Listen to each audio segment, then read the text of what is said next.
April. Good evening and welcome to the City Council meeting for June 22nd, 2021. The time is now 5 p.m. and I would like to begin by calling the roll. Councilman De La Garza, I am present. Councilman Bachnight, Here. Councilwoman Scott. Ms. Scott is present and in the room, but she's not at her desk at the moment. Thank you. Councilman Young, Here. Councilman Lofgren, Here. Mayor Pro Tem Solis. She is not in attendance, and she is not joining via Zoom either. So at this time, I'm going to ask, go ahead and call the meeting to order and ask City Attorney Gush to facilitate the process to choose a council member to conduct the meeting as Chair Pro Tem.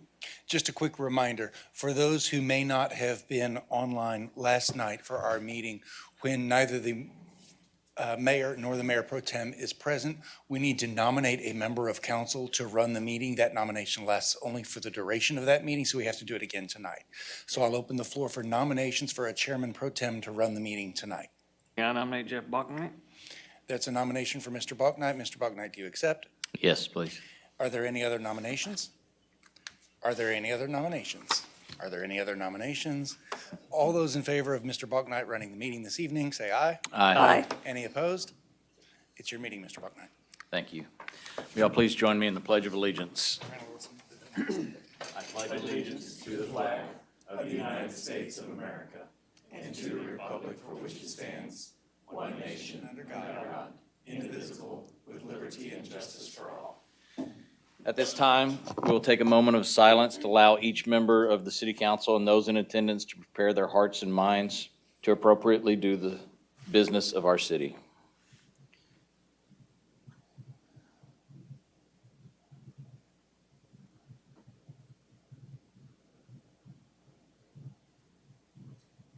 Thank you. I want to welcome citizens to the meeting. It remains limited to allow for social distancing. We will also be doing video conferencing. You can go to victoriatx.gov/talk-to-council. There's many options for how you can participate in our meeting tonight, ranging from watching on TV or speaking in citizens communication through Zoom. Do we have any, I'm going to open citizens communications. We have not received any cards from anybody. Mr. Foote? No, sir, but I would like to announce that Mayor Pro Tem Joseph Solis has joined the meeting via Zoom. Okay. Ms. Solis, would you like to take over the meeting? Doing fine. You're doing fine. All right. Thank you. It's good to hear your voice. Thank you. Good to hear you. Okay. Seeing as there's no one here for citizens communication, we will close citizens communication and go straight into the work session. Good evening, Mayor Pro Tem and council members. Tonight, we continue running through the departmental stories with OpenGov. Tonight, we will hear from three different categories, if you will. The first being development and quality of life, followed by Motel Tax Fund, and then Public Works. And so to kick off the development and quality of life section of it, we will have Julie talk about development services. Good evening. So I'm not going to go too in depth because a lot of what is in this story I was just presented to council at the June 1st meeting as part of my annual report. So I'm just going to touch on the highlights and of course then the budget components. So we actually have two stories, or more than two stories. Each individual division has a story, and then there at the bottom of all of the list of the stories on the landing page, there is a combined story where we put all of the different divisions into one combined story. And so that is what I'll be presenting tonight. So this is our overall organizational chart. When you look at the individuals division stories, you'll see a lot of hanging, organizational structures. And so if they don't make sense, you can always go back to the combined story where you'll see, the entire organizational chart. It makes a lot of more sense. But we do have, of course, 5 divisions. Development Services admin is the director and the admin that is also partially funded through MPO. Our planning is our planning administrator, our planning technician, and our planner out of general fund. And then we also have the 2 grant funded planning positions technically in that department that are paid through the grant funds. GIS has our manager and 3 analysts, with one of those positions partially funded by the MPO grant. And then our code enforcement has a code enforcement supervisor and 4 positions in that division. And then the rest through our assistant director, all the way through the building permits and inspections division, which includes the development coordinator and the development specialist, is funded through our inspections or development center division. So here's our department mission. I was told to tell y'all that Roger Welder wrote this. Our goals and objectives are listed out there and pretty much can be summed up to saying that we strive to provide excellent customer service in everything we do. Our 21 highlights, again, were mainly covered in my annual report, so I'm just going to hit on some highlights that we've had this past month, which includes the formal adoption of our Thoroughfare Master Plan.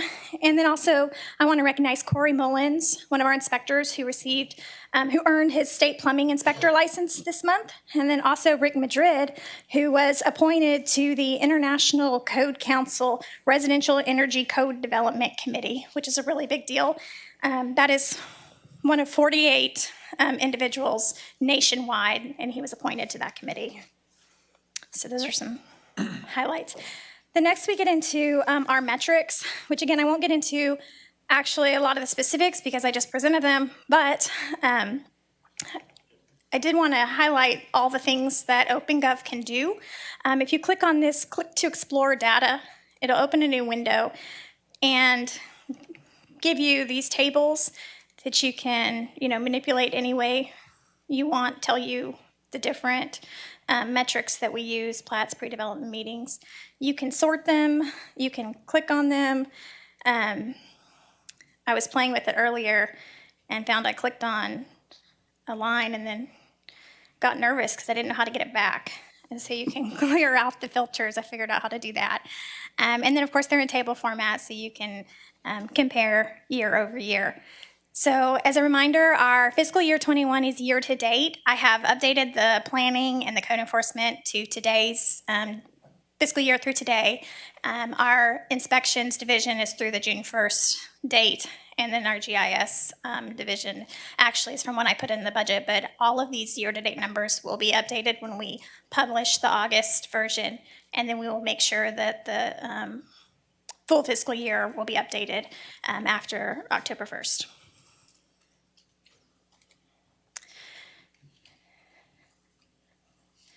So our departmental efficiencies included, of course, updating our Thoroughfare Master Plan, and we are embarking on a unified development ordinance, and that will increase our efficiencies by providing clear guidance to our processes and policies. ArcGIS Online stories have been utilized to more effectively communicate data to the public, so that helps us with our public information requests.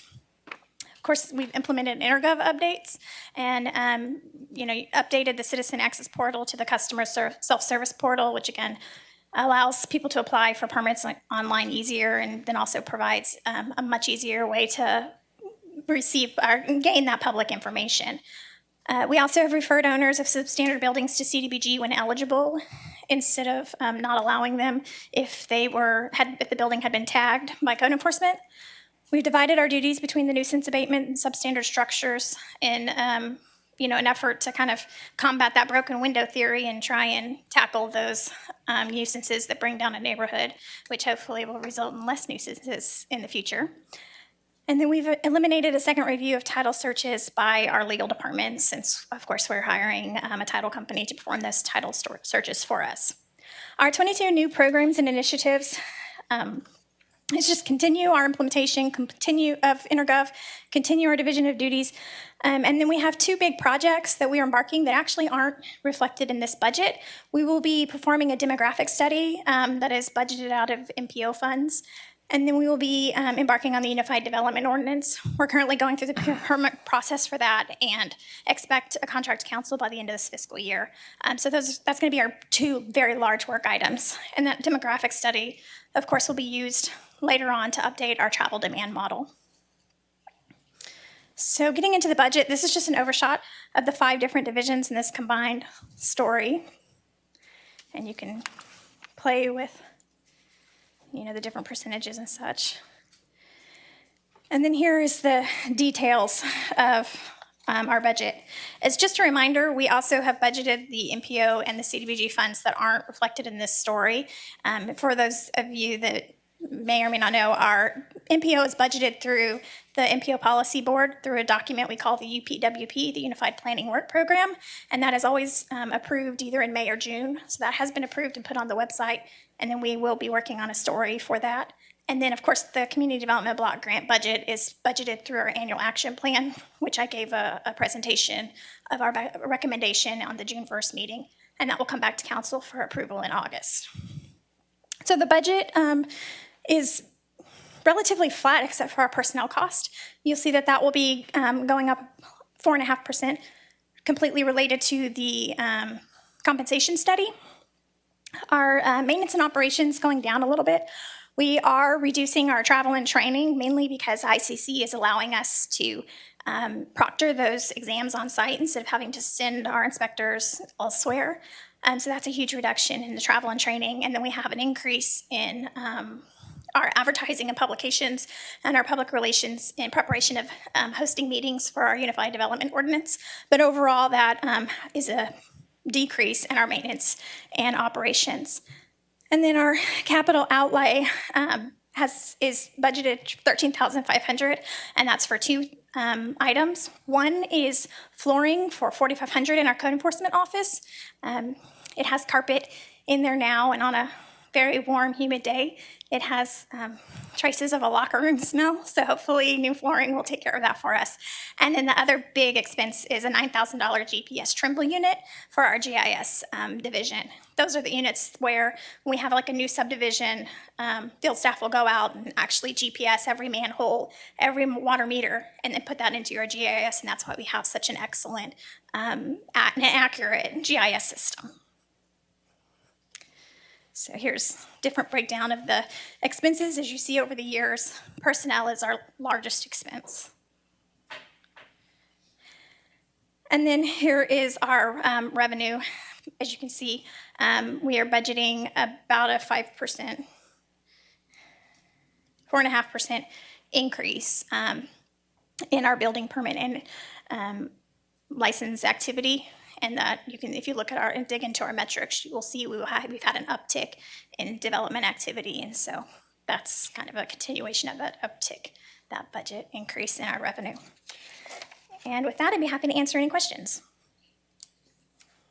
I can't remember, but I don't think that the online payment for online permits is functional yet. Is that one of the goals for the next year?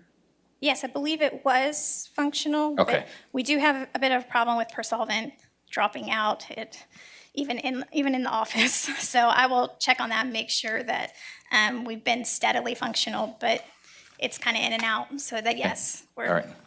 it's part of the improvement upon Thank all y'all of for InterGov. getting that online going finally. Yeah, it's a a big lot easier. improvement.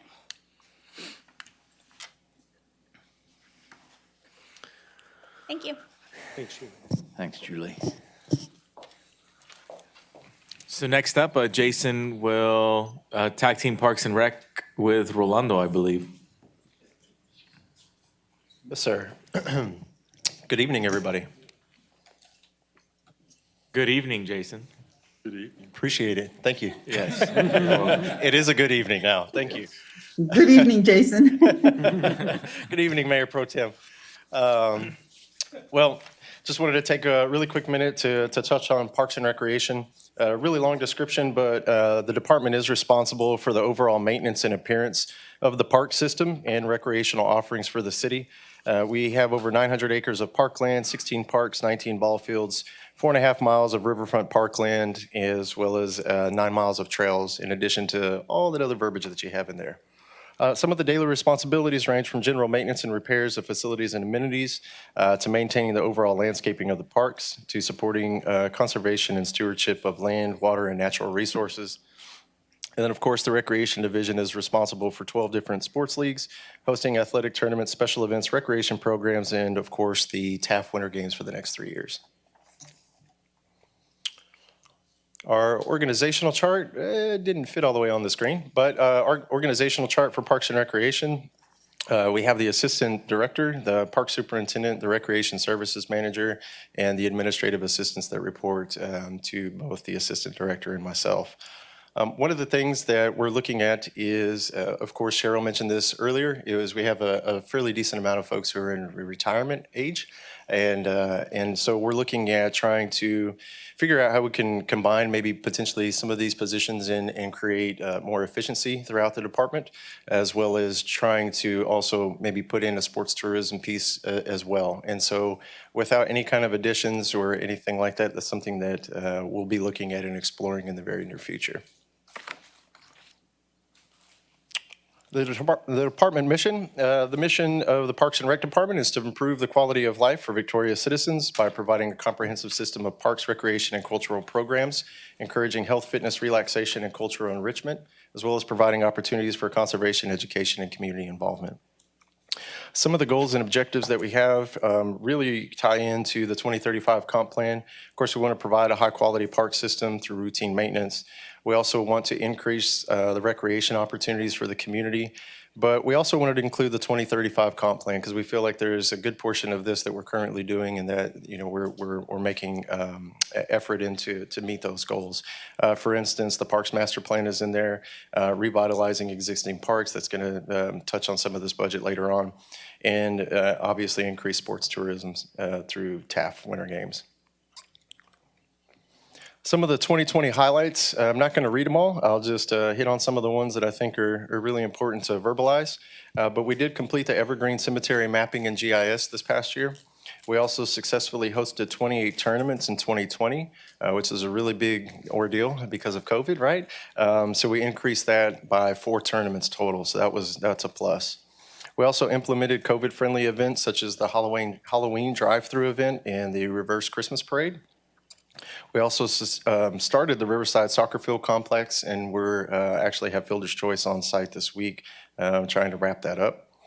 We have selected a consultant for the Parks and Recreation Master Plan. We've actually increased splash pad operations by 152%, basically just by extending the hours and the days. We have started to develop and implement a tree replacement program, as well as an integrated mosquito management program. And one of the biggest things, I think, of course, we were awarded the TPWD grant for the duck pond. Here are some statistics. It's just a pavilion and some gazebo rentals. And you can see in 2020, we had 282. As of when this report was pulled, probably about a month ago, we're about 215. So the summer is the heavy season for us in Parks and Recreation. And so we expect to see that, if not hit 282, go beyond that. Some of our sports league metrics. In spring of 2020, just want to draw your attention to that. You can see in there it says revenue COVID. Basically, we didn't have anything make. We had COVID, and so we had to 86 everything, and so there's nothing in revenues for that. Another thing that I wanted to point out really quickly is summer 2020, we have a pretty substantial amount of sports in there with a very good revenue. And then you can look over in summer of 2021 and you say, okay, well, we don't have as much. That's just because we're still ongoing right now. Currently, we have the high school fast pitch softball that just started. So that's still underway. But nonetheless, I believe we're doing fairly well compared to last year. Some departmental efficiencies. We reorganized administrative responsibilities to some of our part-time as well as our full-time administrative staff. It's just to help with some of the special event consultations. Basically allows more time for our recreation coordinators to focus on recreation programs.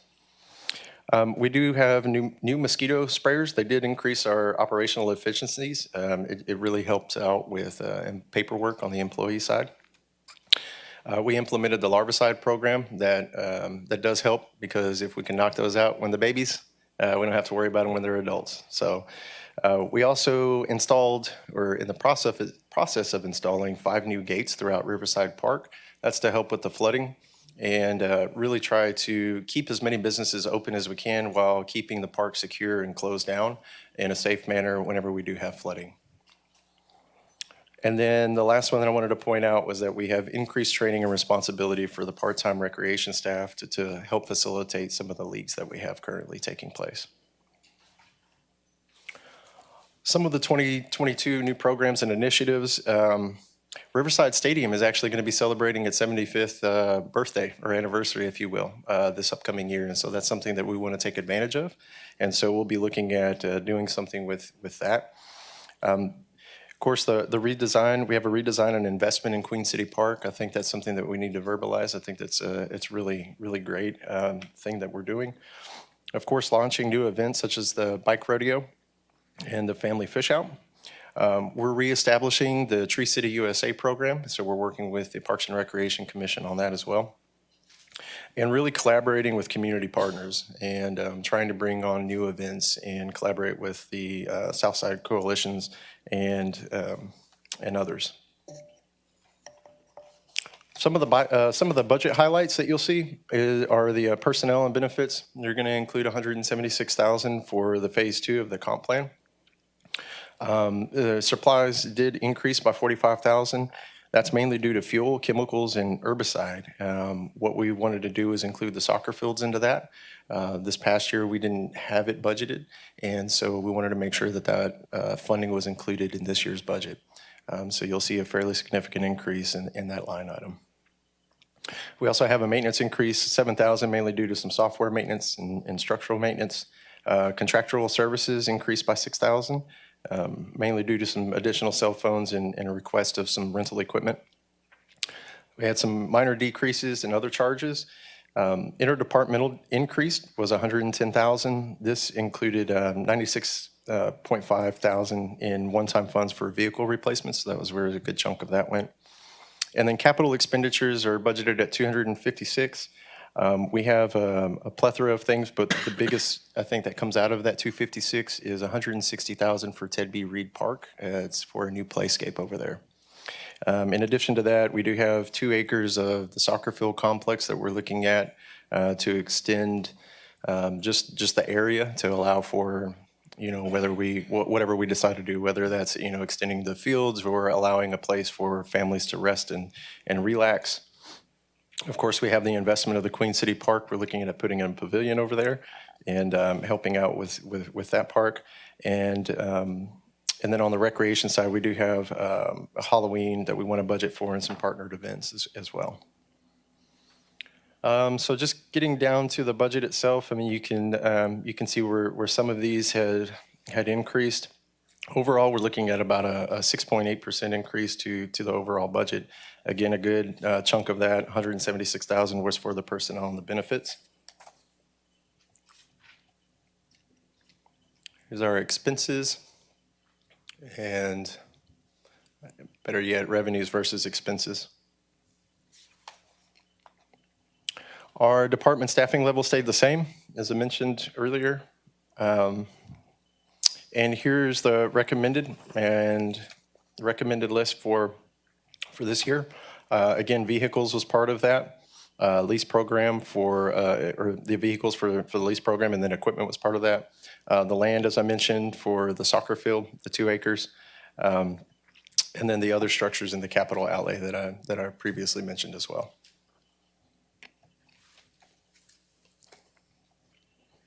On the recreation side, we did request 6,000 more, and that was, again, for the Halloween, the youth hunting, and miscellaneous supplies and partnership program and events. Our professional services did go down, and it was due to custodial services being basically in-house through Roger, as well as just combined contract on the grass mowing. And that's all I have for Parks and Recreation, unless anybody has any questions for me. I do have a quick question. Yes, ma'am. When you were talking about the events that we had, and thank you for everything you kept going during COVID, the reverse Christmas or the reverse lighted parade was an interesting experience, but we don't plan on repeating that, do we? No, ma'am. Okay. Not if we can help it. It was a great event for those that could get there, but yeah, we needed to improve on our efficiencies if we did it again, but I'm not advocating doing it. Let's go back to our more traditional parade. I agree. Yes, ma'am. Thank you. How much does it cost us to spray the entire city for mosquito treatment? That is a great question. I'll have to circle back around with you. I'm not sure what it is for the entire season. I can tell you that we budget about $5,000 each year for that. But I would have to get you solid numbers. Okay, yeah, and I'm talking manpower, chemical, Sure. fully Okay, loaded, burdened stuff. absolutely. Okay. I will definitely get that to you. Any other questions? Okay, thank you. All right, right back in the community center. Excuse me. So the community center, we have over 12,300 square feet of space. We offer 12 rentable space options. Community center is regularly used for city events, special events, workshops, programs, private functions, et cetera. The staff is responsible for all the event setup, including the table and the chair arrangements, audio-visual equipment setup, and basically everything that's associated with any event that they have over there. The organizational chart, we have a community center supervisor that reports directly to the director, and an administrative assistant who assists the community center supervisor, and of course our community center operations. Department mission is going to be the same. It's to improve the quality of life for the Victoria citizens by providing a comprehensive system of parks, recreation, and cultural programs. Some of the goals and objectives that we have for the community center are going to be to obviously maintain the structure and appearance of the community center, but to also maintain and update the general maintenance plan. Another thing that we'll be working on is to develop a business plan and marketing plan. We're going to continue to collaborate with the CVB to host regional and state events, conferences, and workshops. And we also are looking at partnering with the Recreation Division to utilize the community center during non-peak hours for recreation programs for the community. And basically Monday through Thursday. Some of the 2021 highlights, that we have. So the COVID-19 pandemic was a big one. Heard that fairly often here. But we did work around the new logistics that we needed to implement and be able to continue having those rentals. The facility was used for the COVID-19 vaccinations. And one of the things that we are experiencing currently, or some of the, and even at the end of last year, is just more events starting to come up. And now that the governor lifted some of the mandates, we're starting to see some things like the crawfish boil and the circus that came into town. So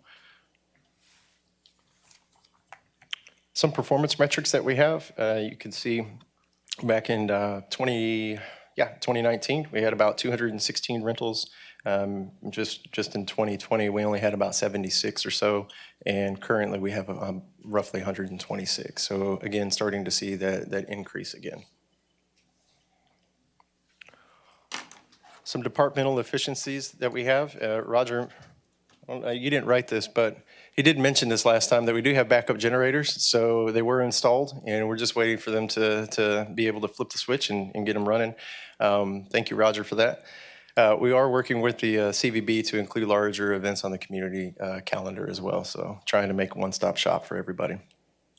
Some of the 2022 new programs and initiatives are to collaborate with the Recreation Division, as I mentioned earlier, to host some recreation programs. We are planning to review the rental rates and adjust to reflect a fair market price. And we're currently, as a Parks and Recreation Division, undergoing a new special event application. And we want to make it streamlined for the citizen and make sure all parties involved, know what's going on. And so we're going to update our rental application for the community center to mirror or reflect that of what we have in Parks and Rec. 2022 budget highlights, I think there's two main ones here that I want to point out to you. Personnel and benefits, that is obviously a big thing again, $32,000 for phase 2. The next one is going to be capital expenses at $342,000. All of those are one-time funds. A good chunk of that, almost $300,000, is the HVAC chiller and heat for the dome. We did have some money funded in this year's budget for that, and what we did was we were able to bring in some folks and take a look at it, the HVAC system, and basically realize that we need a whole new system in there. It's not something that we can just patch. And so what we're going to be doing is seeing what we can use those funds that we currently have this year for and use them for engineering services. So that way we could reduce the cost for next year, potentially when we have this HVAC budget if it's approved. When was that last replaced? I know you weren't here, but I remember bidding on it, so I know it was at least 8 years ago. Seems like it's only Roger, 10 would you- years old. A little over 10 is what Roger said. And that's all we got out of that chiller? Yes, sir. Might consider changing brands then. Yes, sir. Should last a little longer than 10 years. It's cold in the winter and hot in the summer, but it needs to be flip-flop. So, yes, sir. I'll listen to him. I said I'll listen to him. Again, this is just the personnel costs were one of the biggest ones. Overall, mainly due to the $300,000 for the HVAC, we're looking at a 21.4% increase throughout the entire budget. Here's an expense report. And I think this one's probably a little bit better. For me, it is anyway. But again, you can see the 2021, 2022 getting shot up on the expenditure side because of that $300,000 that we have in there for the HVAC. If you click on revenues, does it break it down as well? It's probably pretty straightforward, but Yep.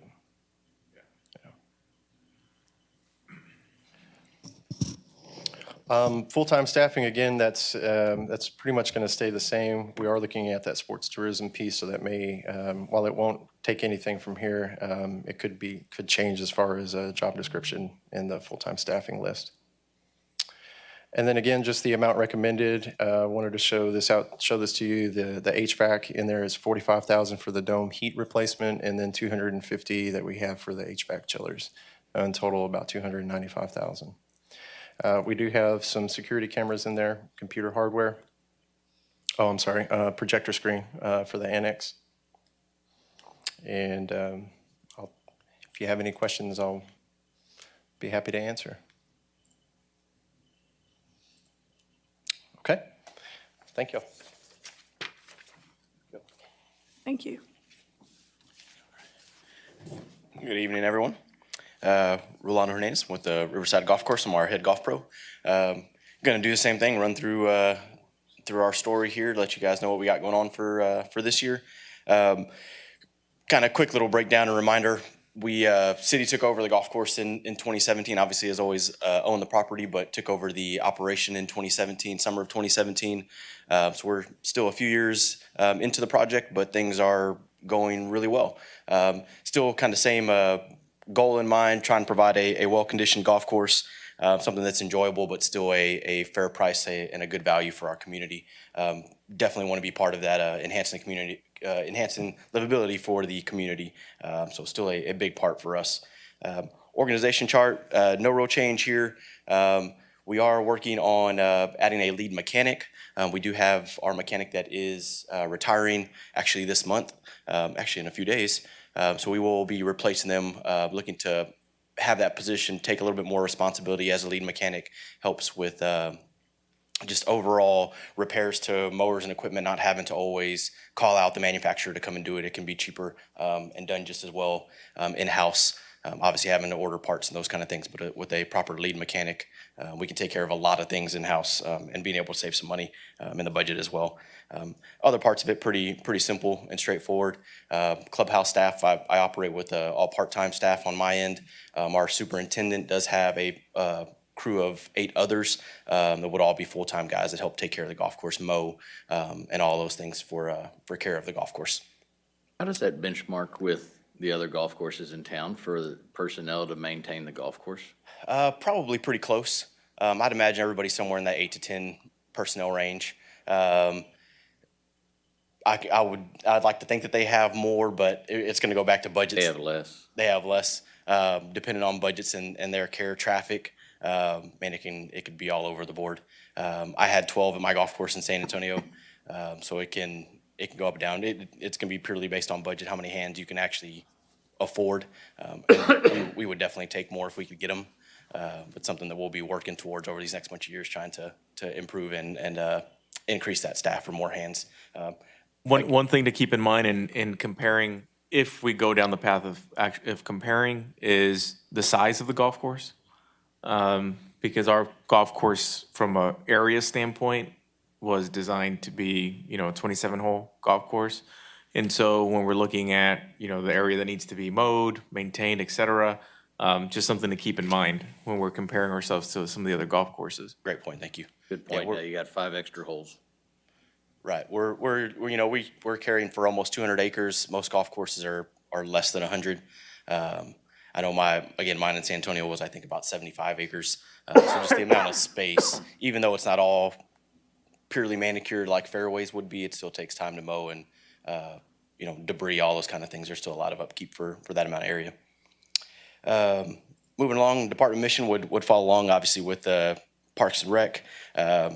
Our little piece to it would just be, again, an enjoyable, well-conditioned golf course to complement the park and provide a recreational opportunity for the community. Goals and objectives, still looking to increase level of tournaments, number of events that we're hosting, and then overall number of rounds. We are looking at increasing our annual pass membership and adding an additional 20 members this coming year. And we'll get to the addition of the 20 golf carts here in a little while, and that will lead us to being able to add those extra members, and we'll get into that here in a few more minutes. Increase in merchandise sales, things continue to go well as we see more traffic, we're seeing more rounds, we're just seeing more people in the golf shop. So that leads to additional eyes on clothing, hats, golf balls, just things that they need either to play golf or additional purchases as well. So we're seeing that go along and trend along with the uptick in rounds as a whole. On the golf course side, obviously always trying to maintain great green surfaces. One of the big keys for our area in South Texas is having good greens. Fairways have come a long way. They're in great shape.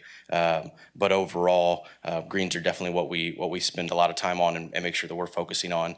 There are several teeing areas that we are looking to expand, creating some additional teeing areas so we're not wearing out one small spot all the time, being able to rotate those spots, giving some time for rest in those areas to be able to fill in so we can continue to have a well-groomed teeing area, nothing that's real worn out in any one area. And we've got a few of them that are smaller and could definitely use some help and use some increase in size. Last one there, just adding some landscaping and some color around the clubhouse and throughout the golf course. Part of this will actually go along with the duck pond project. We're going to kind of piggyback off of some other things that they're doing. The second phase to that will be using or be on part of the golf course. So we've got some ideas to add some color and kind of piggyback again on that area on number 9. And we're looking forward to that part of it as well. 2021 highlights. First one is a big one for us. Came in with a net income of $109,000. The projection for last year was to be in the red, about $70,000. So great turnaround, just a bunch of rounds. Golf course is taking a big turn, and we're just seeing more and more people play and play more frequently. We've maintained our 200 member limit, and we still have 50 people on the waiting list. I think we're at 54 right now. So with those 20 additional golf carts and being able to add those 20 members still leaves us with a healthy number on our waiting list to be able to replenish as we lose those members. Typically, members are lost to more so to work than anything else is what we usually see. Either work plans change or they're moving for work. I haven't had one that's been because of the golf course. I've only ever had one complaint that the golf course was too busy, but that is not a bad thing in my eyes. So we'll take it and move on down the list.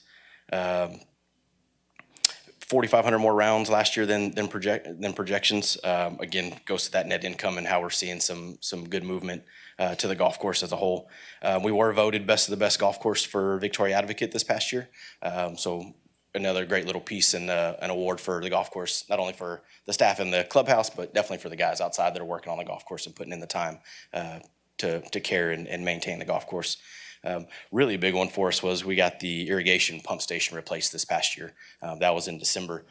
That was almost $100,000, but definitely needed. It was a 30-year-old pump station, had some old technology, and was definitely a safety hazard as well. But it's a huge piece of the golf course, helps with irrigation lines from lines busting. It's a variable speed motor, so it can ramp up pressure without just shooting all the pressure out at one time. It can take its time. So great for the lines, great for the irrigation system as a whole. And I'll touch on some other irrigation points here in a few minutes as well. A few of our metrics here, just showing some rounds of golf and what we've done over the past couple years. You can see them as a whole. Obviously, it'll break down to the different types of rounds, but you can see some really steady growth. We are projected to get pretty close to 30,000 rounds this year, which is great. And again, we're moving forward and showing a little bit of an uptick every single year. So people are, again, playing more often or playing multiple times throughout the year, including our members as well. They're enjoying the golf course. Efficiencies, again, going back to the irrigation, being able to add in the pump station, replace the pump station, we were able to do some additional irrigation heads around some of the greens, being able to separate some of the heads. Previously, the heads around the greens were run as a group, so they would run as 2 or 3 sprinklers at a time, covering the entire area, excuse me. We were able to separate those to where we can run heads separately and by themselves, so areas that were being overwatered or areas that were being overwatered outside of the green complexes can now be better managed, and we don't end up with such saturated areas or a saturated area of the golf course. Just overall provides a better turf health everywhere. Limits our water, becomes more efficient with watering as well. Some of the spending for maintenance and operations, just trying to do our best to find deals, take advantage of rebates from suppliers, and doing as good as we can with budget given. New ice machine sounds a little silly, but is great for the clubhouse staff, not only for the beverage cart, being able to provide ice for drinks, and then obviously for water coolers out on the golf course. Are you leasing that or are you buying it? We bought it. Did you? Yes, sir, we bought it. New programs, initiatives, again, expanding the cart fleet by 20 golf carts. That will help us to increase our annual pass memberships, giving us an additional 20 annual pass memberships. Also providing a lot of room to take on additional rounds of golf as well. So not only do those carts kind of get seen as they go to the memberships, but on a typical day-to-day, having 20 additional golf carts it just provides a lot of other seats for golfers to get out to the golf course. And we have plenty of space on our tee sheet and time to be able to put them out. It is really just needing the golf carts to be able to do that. So I think that's going to be a big one and a great kick for the golf course this coming year. That's going to be awesome. Continue to offer junior programs as we have this summer, trying to expand those, adding additional dates and then camps, and then looking at coming up with something for the fall and the spring to be able to offer junior camps, those type of events, ladies or men's beginners camps throughout the year rather than just in the summer. So trying to work on expanding those as well. Enhancing our short game practice area. We've got a great little area to be able to work on putting, chipping, all that good stuff. But we are looking at adding a bunker so we can have a bunker practice area as well. That's something that we don't have in that area at the moment. That is also something that can be done in-house. So we'll be looking at having our staff do that. And that is a goal for really before the end of the summer, if we can make that happen. If not, it will turn into a winter goal when we have a little bit more free time. Improve irrigation, maximize usable areas. For tee boxes, we talked about it, increase in tee boxes. Irrigation is something we'll continue to work with and improve on, not only lifting heads in fairways, but expanding some of this irrigation to reach further parts of the golf course. A lot of our irrigation basically runs down the middle of the fairways, stretches a little bit outside of the fairways, but doesn't really cover our rough areas. So we're going to start looking at adding lines to those rough areas to increase the overall health of the rough just outside of the fairways as well. Replacing the beverage coolers will be a great one this year. We've had some hand-me-down coolers that were there when we reopened the business, and replacing those would be great. It would definitely take away a few decibels in the golf shop as well. Those coolers can get pretty loud as they're getting a little older, so that's a great one for inside the golf shop as well. Budget highlights, like most others, compensation plan study will take our personnel costs up a little bit, supplies going up a little bit, sand and seed sod. This is adding some of that color to some of the areas of the golf course. The sand for our aerification practices, and then top dressing of the greens. Cost of goods sold will increase. That's going with the trend. The more people that we're seeing, the more products we're having to buy to be able to provide to them to purchase from us. So kind of a hand in hand in that one. Contractual services because of the golf carts that we'll be leasing, that will be going up as well. And then capital expenses, this will be the replacement of the 2 beverage coolers at about $6,000. We are going to be moving to a new point of sale system. Along with that, we'll be replacing our chip card readers with pin pads. That becomes a little bit of a cost, and then also adding a portable iPad device for our beverage cart to be able to run sales, credit card sales, while she's out on the golf course as well. Why are we replacing the point of sale if we just started in 2018? It's 3 years old. Updating, actually, the one that we're on right now is called Easy Links. They were purchased by GolfNow. GolfNow is not supporting Easy Links point of sale program anymore. They obviously want to use their own. So we'll be transitioning to GolfNow's point of sale system.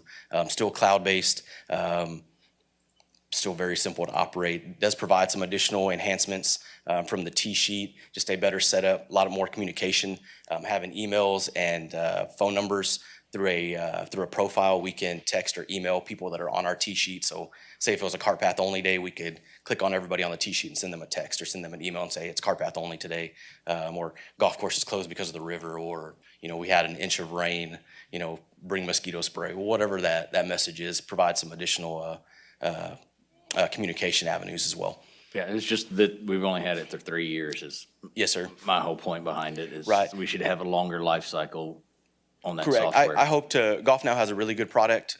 They continue to be innovative in the things that they're doing. Obviously, they're purchasing some other companies so they can limit, I guess, what's being offered. But they're doing a really good job with technology and moving right along with the golf industry. So I'm excited to get into the G1 software. And I hope it is something that we can use for several years and we're not having to bounce around, because that is, additional time on my end working with them to set all that stuff up, because we're going back through inventory, members, and all that good stuff. So yes, I hope this is something that we'll be able to extend for several years and use for several years moving forward. On the additional golf carts, are they part of the original contract or the cost? That's what I was looking at. No, ma'am. This was a part of a budget amendment we just did a couple of months ago. So we'll be adding those 20 carts. They are going to be included. The budget amendment covered the remainder of this year to have those golf carts, which they are still in production. We don't actually have them yet. So we wouldn't obviously be paying for them until we have them. But they will be included for next year's budget. And part of purchasing or leasing those golf carts was being able to add the 20 memberships. Those 20 memberships will easily cover the cost of that lease for the year for the golf carts, year over year, with some income left over as well. Okay, but my question was, is the cost for those golf carts the same as the cost of the original contract that we have with them right now? Yes, ma'am. Price per golf cart, yes. Yes, That's okay. within cents or dollars, yes. Okay. Okay, that's one was my question. Thank you. You're welcome.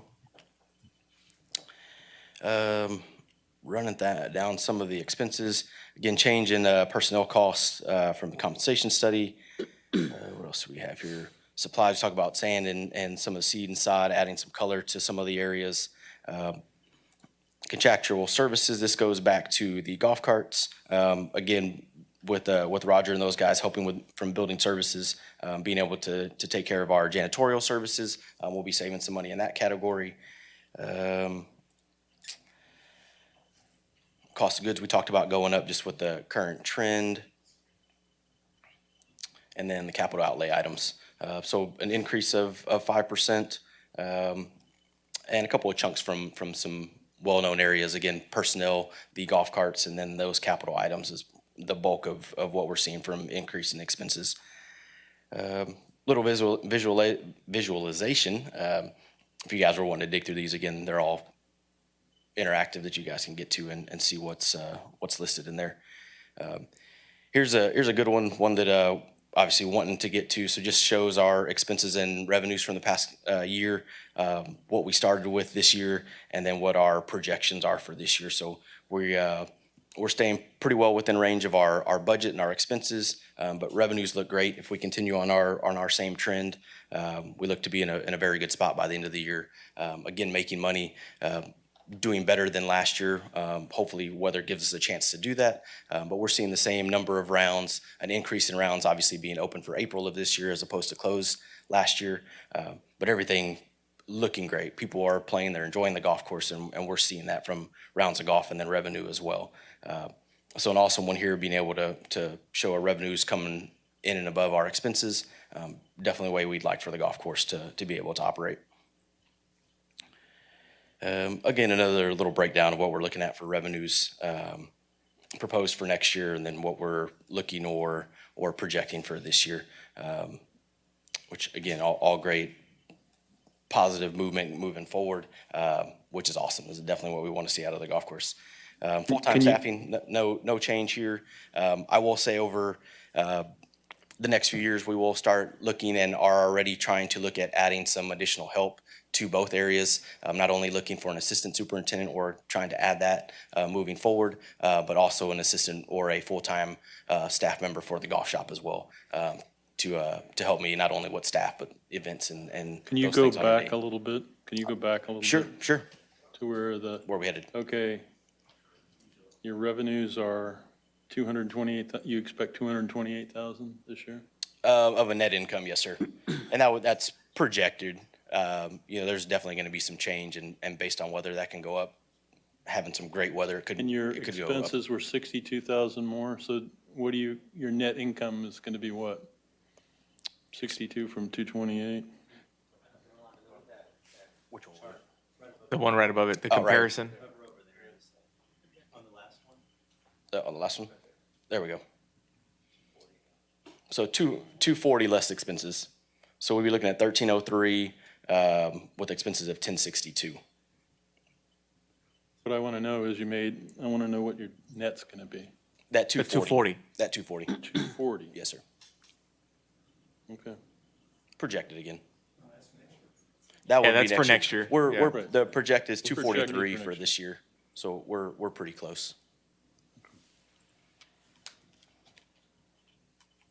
Are we keeping a fund balance? We treating this as Yep. an enterprise fund, right? Yep. It's not really an enterprise fund, but It is an enterprise fund, Is- and we okay. are above the 3 months reserve. But one of my goals and objective is hopefully be a little bit more than 3 months, because, Capital. you got the winter and then you get the early spring side that you're going to need at least 5-6 months to cover yeah, that. I'd say 6 months. Yeah, we've been lucky.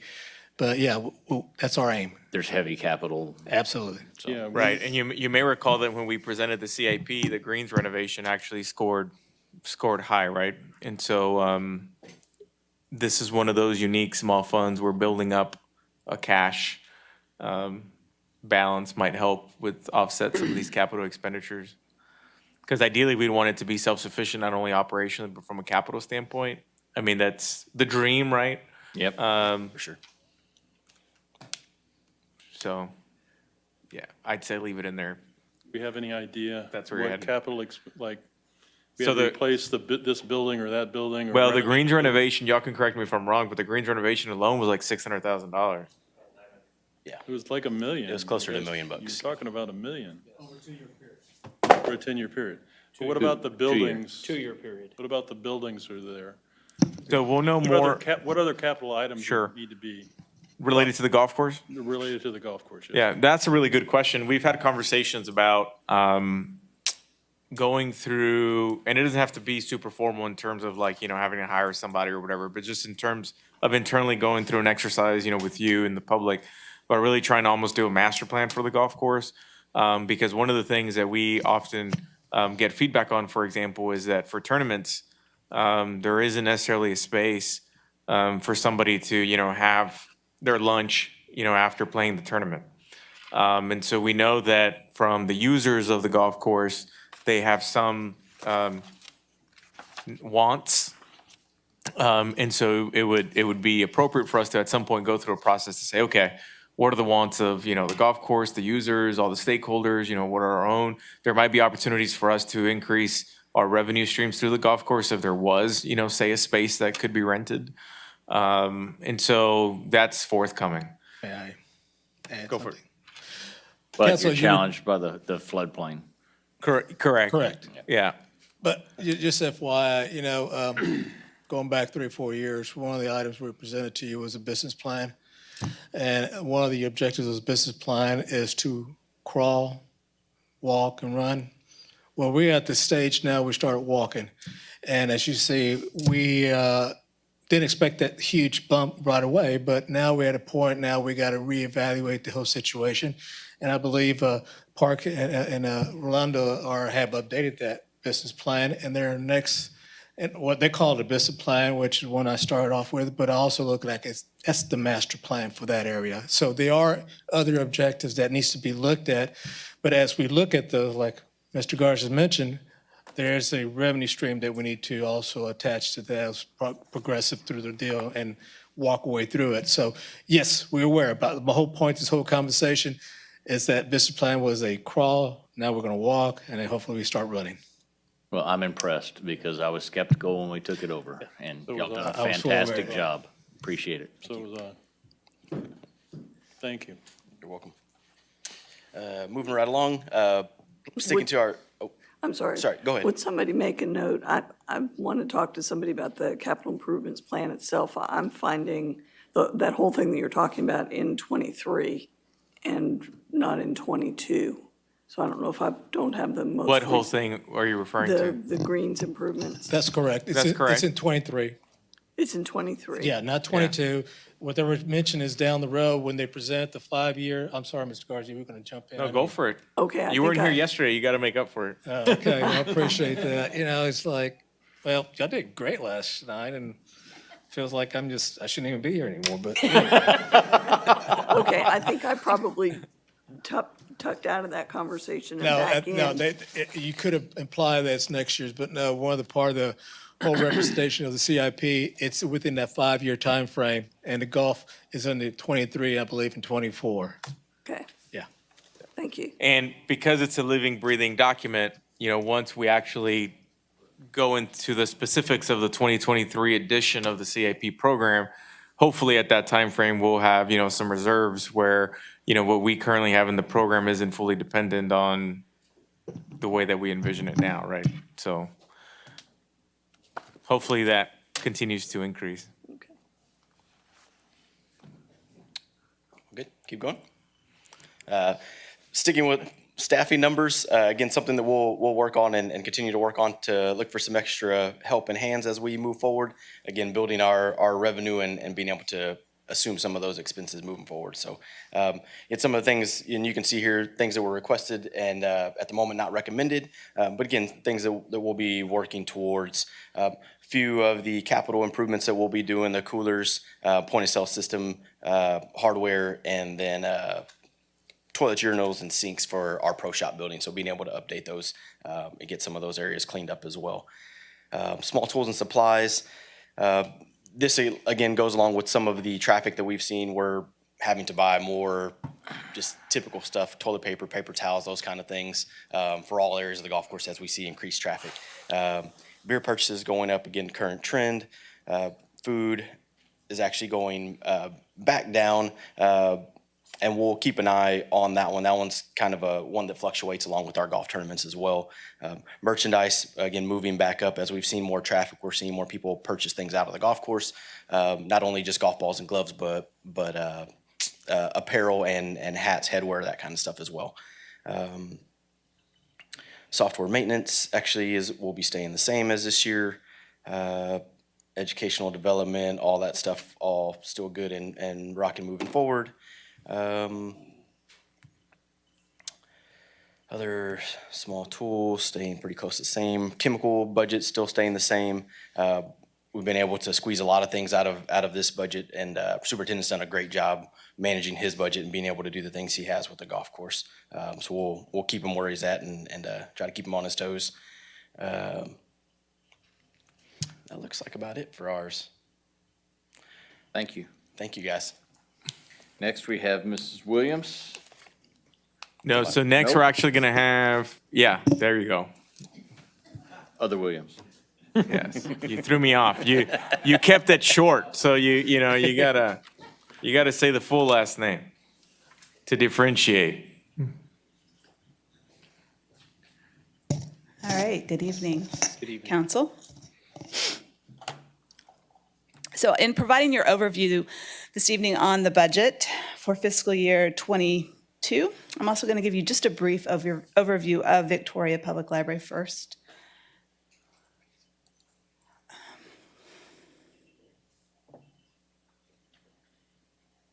Thank you. So Victoria Public Library is a department of the City of Victoria, focuses on meeting the citizens' needs for lifelong learning, recreational reading, access to technology, and the opportunity to connect with others in the community through our many programming options. Our current org chart represents 25 full-time staff, which is also the proposed staffing for fiscal year '22. We have held 2 positions unfilled this last year due to attrition, and we're able to still provide that quality customer service to our community due to a move that we made to a central service desk, and I'm going to touch upon that further under efficiencies.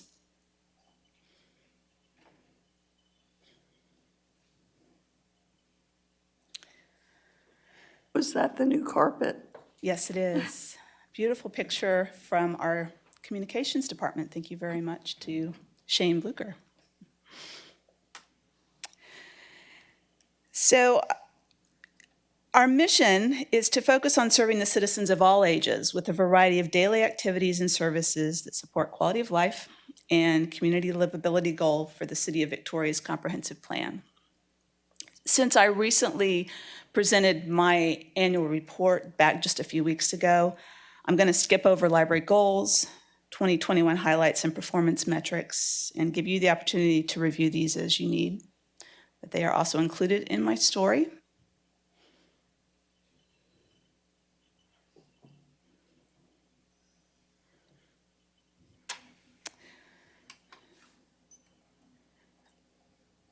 We'll go back to, excuse me, okay. So under departmental efficiencies, this last year we had 2 departmental projects which have created efficiencies. Those include combining our 2 service desks in our building that we used to have to a 1 service desk model when we recarpeted and had the building laid out, rearranged. That gave us the ability to eliminate 2 staff positions at a cost savings of $70,000. And then secondly, we were able to cut our cataloging software significantly when we migrated to the new software that I've spoken about a few times to council.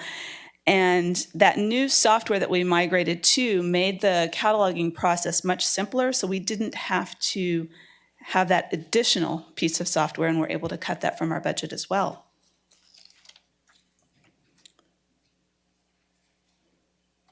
Our new programs for 2022 include the implementation of our new multi-year strategic plan, a library service expansion plan, continued partnerships with Main Street and CVB, and some technology and furniture upgrades or replacements for our Bronte meeting room and main library.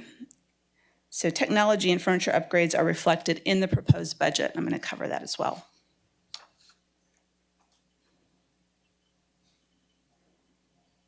So taking a look at budget highlights, moving on down.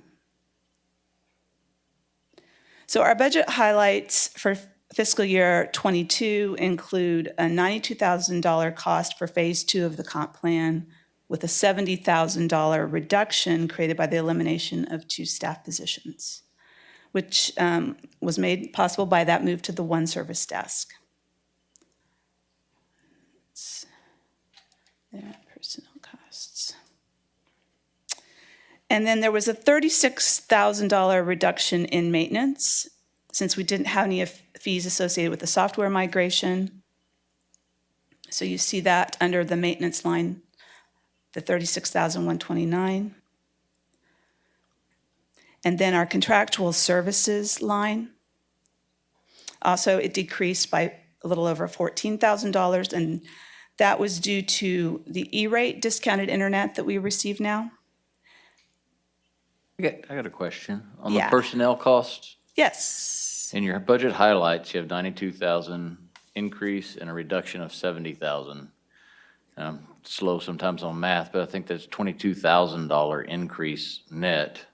But the budget down below shows 46,000. If you click on the detail there on the personnel, one of the things that you may recall from my presentation yesterday is that we also have baseline adjustments. And so every department also accounts for these baseline adjustments, which are changes in compensation through turnover. You know, sometimes we lose personnel and they're replaced. That's a bad word to use.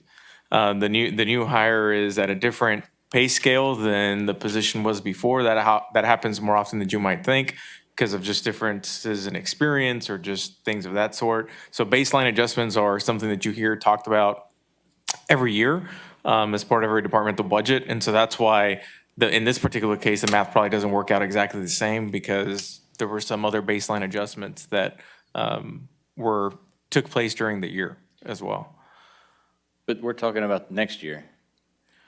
I understand, but the baseline adjustments that take place this year impact future budgets, right? So for example, if we have a position that makes X money, now, then that new position is hired this fiscal year, but that new position is now paid Y. That difference is formally captured in the following year's budget because that's the next time that we formally make the adjustment. So we make changes every year as turnover takes place. If I may, one good example would be like we're comparing original to proposed, not what happened in the year.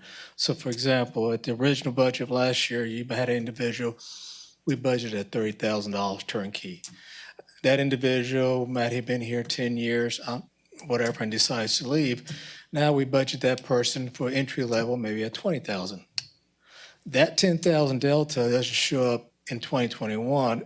It shows up through your projected year-end fund balance, but when you compare budget to budget, you're going to see the variance end up in comparing in that scale right there. Another example would be last year's TMRS, we had a higher rate. This year's TMRS is about a couple of percentage difference. That's accounted for. So one way I think what Dana's doing is she's just taking the individual item itself, like here's the net for the growth compensation, and here's the two people who left, without considering any other variables that might end up resulting to the net 46. That's all I'm trying to say. Okay. It's more to the pie than just those two variables. That's all I'm trying. We'd be happy to give you the details and show you more if you need to. Thank you. Okay, Can you scroll up there for a second? sure. Right there. So TMRS is a perfect example right there. So TMRS shows 161,000 for fiscal year 22, when the original budget for fiscal year 21 was 155. Now, why is that, right? Well, because we're adding now funding for employees' compensation, and so that percentage, while it's less, from a dollar to dollar difference is actually more, right? Because now employees in the library department are making more money. And so then that line item goes up. Right, but I would assume that's already in the $92,000. I understand. Stated above. But just giving you an example of the different line items and how they change to year over year. I'll get with Mr. Rania during break. He'll set me straight. And really all we have to do is just get the detail on the baseline adjustments so you can kind of see where the variances are. Okay. So back to the internet connection expenses, we went from paying around $8,000 down to about $1,600 annually due to E-rate discounts. And then the cancellation of the unneeded cataloging software, which is under professional services. So that difference there of $11,000. And then capital expenditures are proposed for $38,000 in one-time funds. Those are for a new projector, screen, audio upgrades, and new tables for the Bronte meeting room, and new chairs for the main meeting space. Let's see. What does data lines mean? Let's see, data lines, those are, yes, that's correct. Those are our hotspots. And the hotspot program is running really well. We have probably a hold list right now of at least 25 people waiting on those hotspots. They have checked out and are extremely popular. And then down to revenues. The hotspot program, we're checking out hotspots That's and correct. giving free data away to, That was, yes, that was part of the budget, this current year budget, yes. Could you go back to lights and power? It's 2,000 less. Is electricity going to be less, or did you LED lights, or? That one is, I know, an average number that I received from finance on that, the 55,000 versus the 57,000 on that power and lights, 570010. Gilbert is. The finance, or the lights and power line was at 57,000, is down to 55,000. Yes. Why? Yes. Why? Well, if you go back the past couple of years, it's always been going down. And I thought, well, I can't go any further, so I need to bring it down. So I'm bringing it in line to the actual costs. Okay? So has every department gone down? Not every department, because give me an example. You got streetlights. Okay? Just because we went down last year doesn't going to happen this year again. It all depends, and I think Mr. Garza can add to this. We're going to have a more aggressive plan on the streetlights. So those that were not functioning, if they start to function, well, you can have some light. It costs. So when it comes to streetlights, you're looking at different type of variables. But when you're dealing with a unit like a library or a structure that's pretty straightforward, yeah, I'm comfortable with that. You can see another one in PD, for example, came down a little bit. Fire station, you can see a tad of it, but not like across the board, if that hopefully answers your question. Thank you. And also, there's been some variance in our open hours through COVID. And we're still not back to what we were in 2019 as far as the number of hours we're open. So you're turning off the lights a little bit earlier. I'm sorry, I want to go back to the hotspots because you said that they're in the budget, but the second column showing the original budget shows a 0 for 2021, and now you've got a 4,000 in 21-22. That is it's the agreement, the annual agreement. Yeah, it's not the cost for the actual hotspot, but it's that internet agreement that you have to pay for, that connection agreement each year. Can you talk about the grant? I'm sorry? Actually, within our 2021 budget, that money was actually capitalized in our insurance, our internet connection. So it wasn't, so we're just now moving it over to a different line item. So it's primarily what we've been using in-house, but we're also using it within the library and checking it out. I just remember some conversations that we had about not doing that through the library. we are not utilizing our service to provide that. I mean, the hotspots that are, as far as using the hotspots for our internet service, I'm not sure what you're meaning by. Well, you're saying that it's part of the whole budget that you have, or the plan that you have. On the line item where we had internet expenses in 2021, in this year, it was all combined in there. And now we're moving it across and moving into data lines versus internet expenses. So we're just sort of separating them out. Okay, so you're saying it's in the budget, just not at this spot in the budget? In that spot, yes. I'm trying to recall the conversation that we had up here on the dais talking about people getting hotspots and YouTubing and TikToking and everything like this, and I'm a little taken back. I don't recall what the conversation ended, if anybody can remind me. I don't Yeah, have a we were just- recollection of it.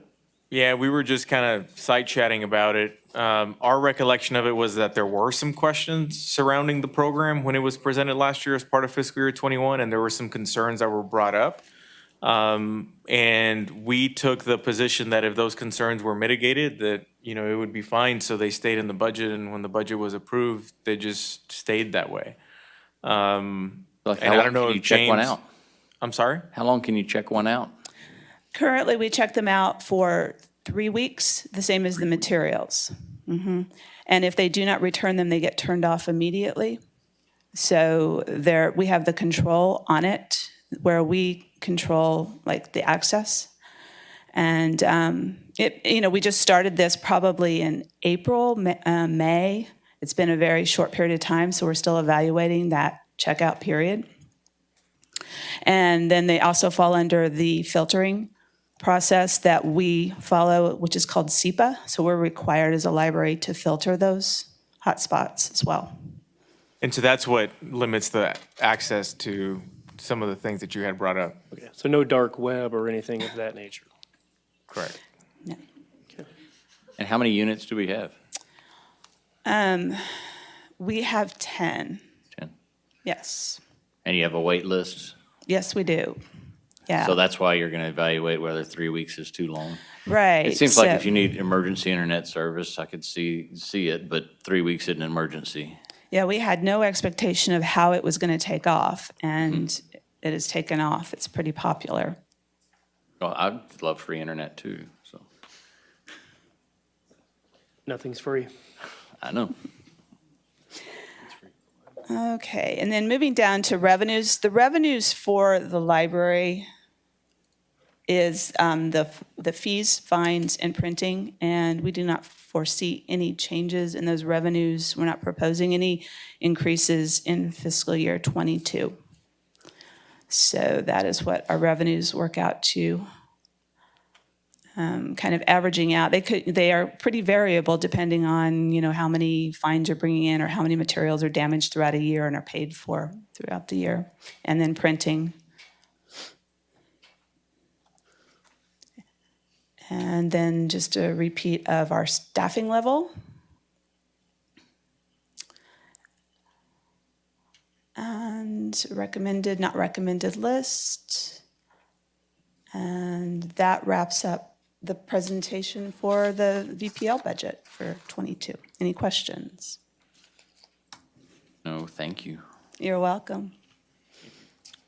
I got Mr. Farrell with the Motel Tax Fund. Yes, sir. Good job, Dan. Good evening. How are you all? Hanging in there? Hanging in there. Good.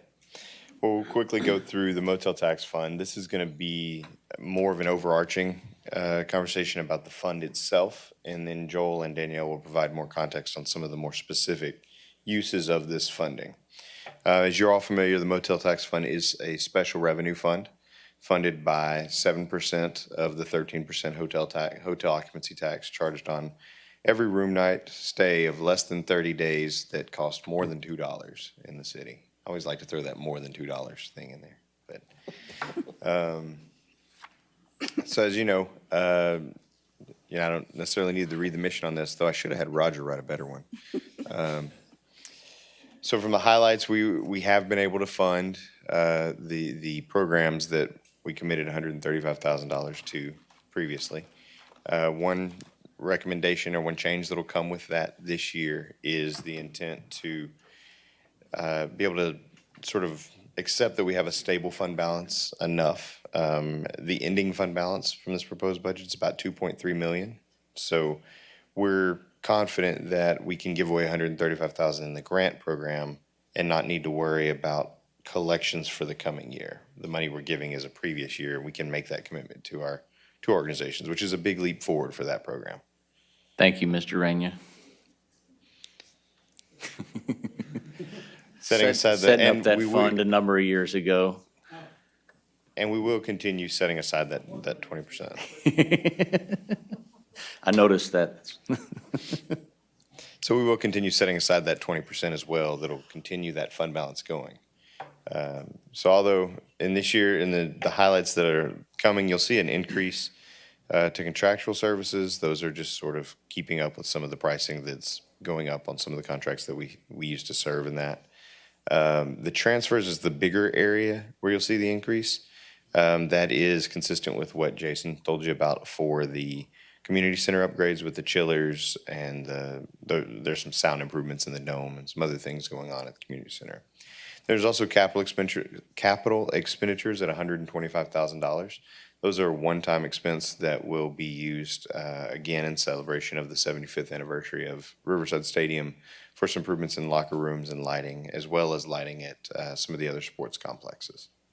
So we'll also begin in this program and in this next fiscal year making plans. Whether or not we do the study yet or not is going to depend a lot on the local economy and global economy.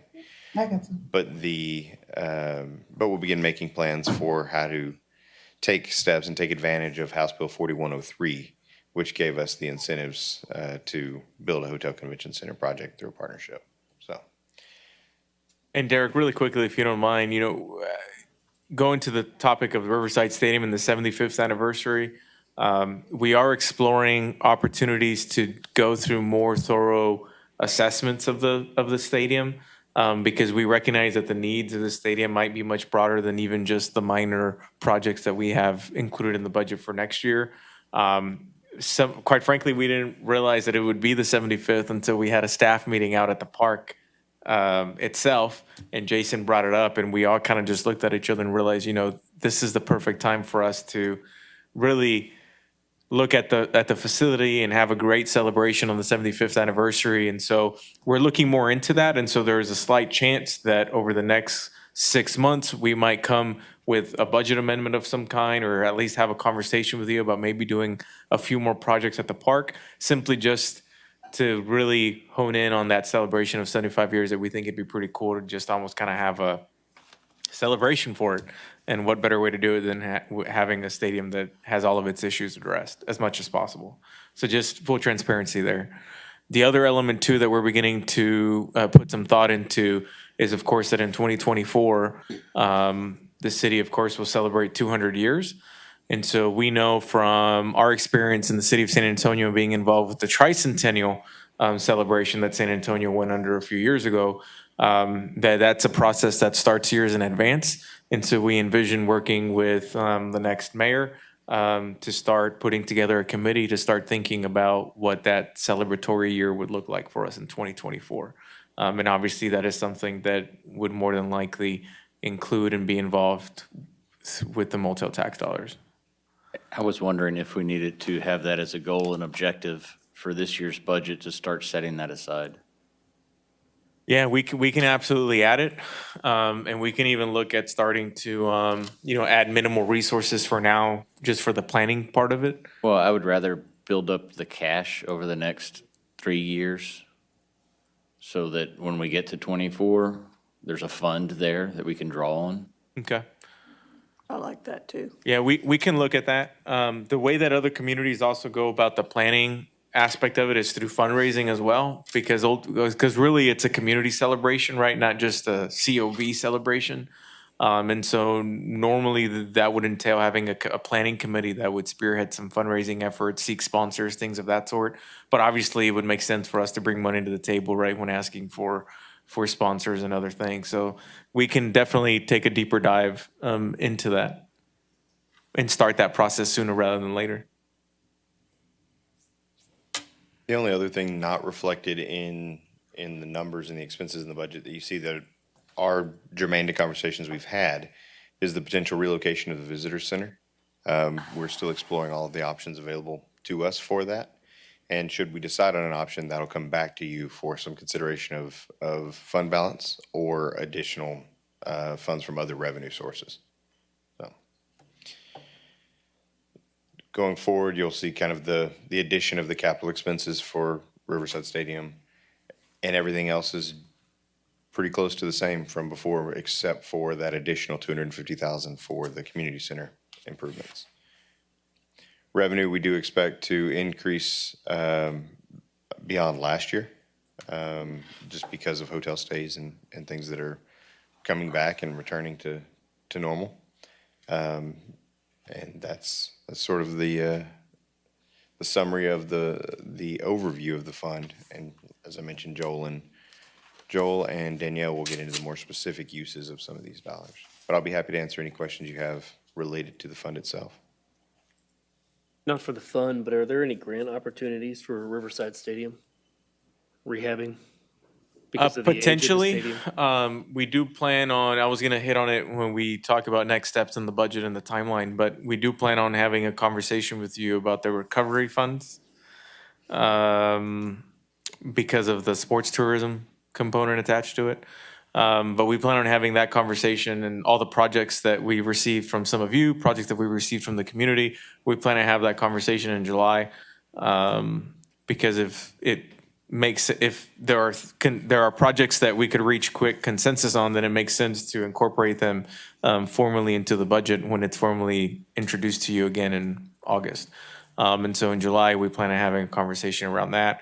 In terms of other sources of funds, VSTDC is a source of fund that can be utilized for that type of investment as well, on top of Motel Tax Fund. So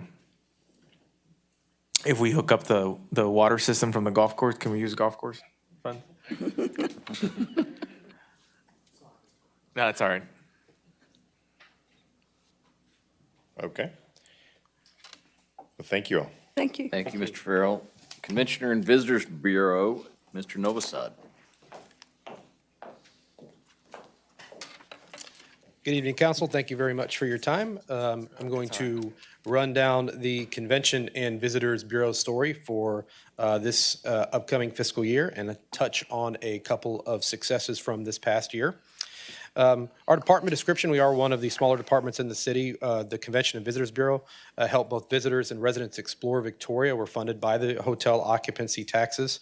One of the big things we strive for is supporting our local tourism partners. And I use that term, and I'll use that term throughout the presentation. And when I say tourism partners, that's running the gamut from our hotels to our attractions, to even dining and shopping and nightlife locations. Anything that we see can be an asset to bring people to Victoria and enrich their experience when they're here. We also develop our own tourism products, and I'll talk a little bit more about some of those that we've developed in the recent, just here recently. We also provide services to meetings and sports events. We help them have successful events and positive experiences here in Victoria. And we also are looking to increase our role and working to increase our role to help our own residents have pride in our community and experience our community, enjoy it. That develops those grassroots advocates and those people who bring in their friends and family. And some of your strongest marketers can be those people who live here and really love their community. So we work to grow and foster that sense of pride in Victoria. Our organization chart, there are 4 positions in our chart: the director, myself, Nancy Britton, our marketing representative, Bridget Postel, our guest services specialist, and I'll touch on in a few minutes, we do have an open position with the group sales and services representative. Our department mission: to foster economic development in Victoria, to position as one of the premier medium market destinations for leisure, travel, meetings and conventions, and sports tournaments through strategic marketing, sales, and destination development. So some of our goals and objectives are goals to increase awareness of Victoria among potential tourists. So we do that through a website, and we track our website visits, social media reach, even requests for printed travel information. Yes, we do still get those, and quite a few of those throughout the year for actual mailed brochures. So we do fulfill those requests as well.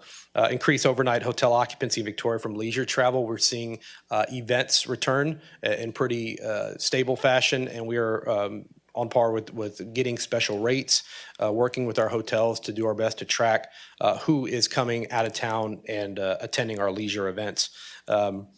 It's definitely easy to track things like conventions and sports tournaments when they have set attendees, but also working to track those leisure travelers.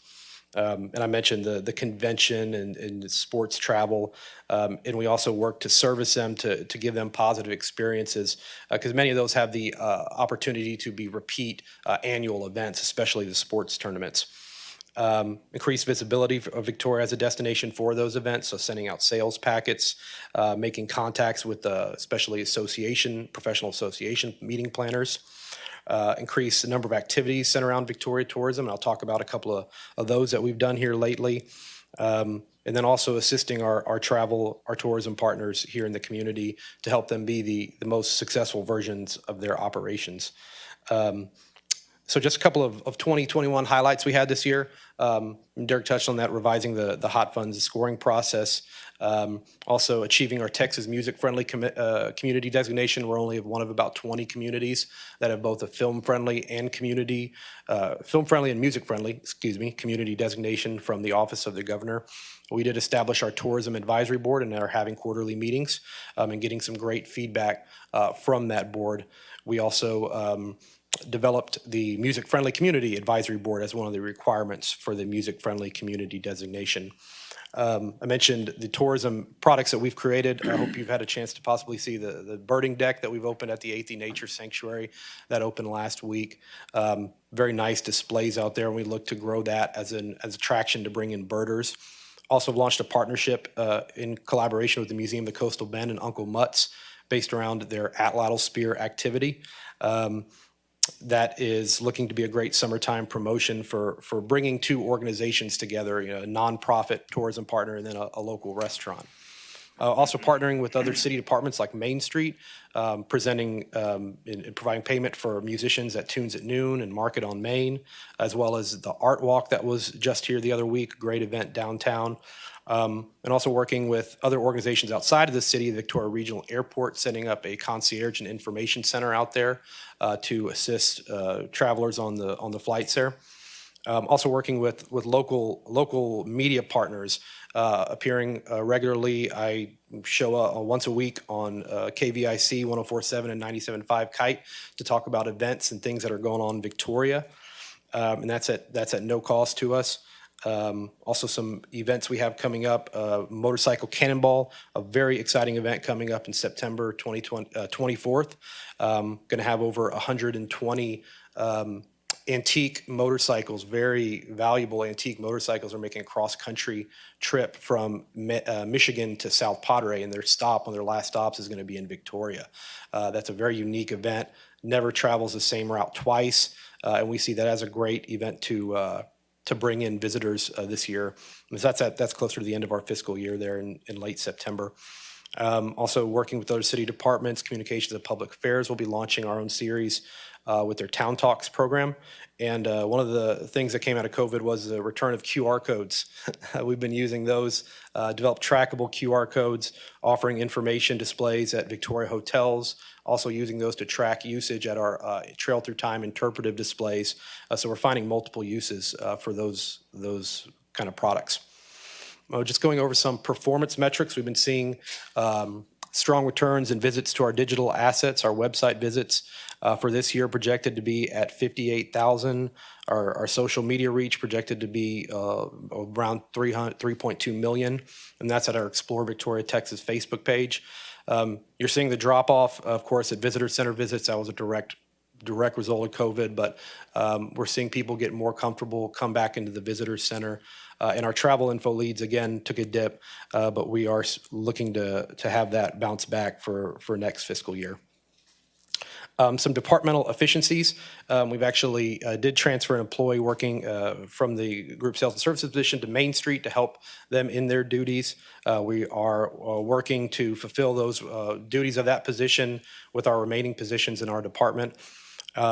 Using existing City of Victoria facilities, and you mentioned the birding deck, to create tourism attractions. So you're not looking at a big, heavy startup cost. You're just enhancing what the city already has in a really, really great area.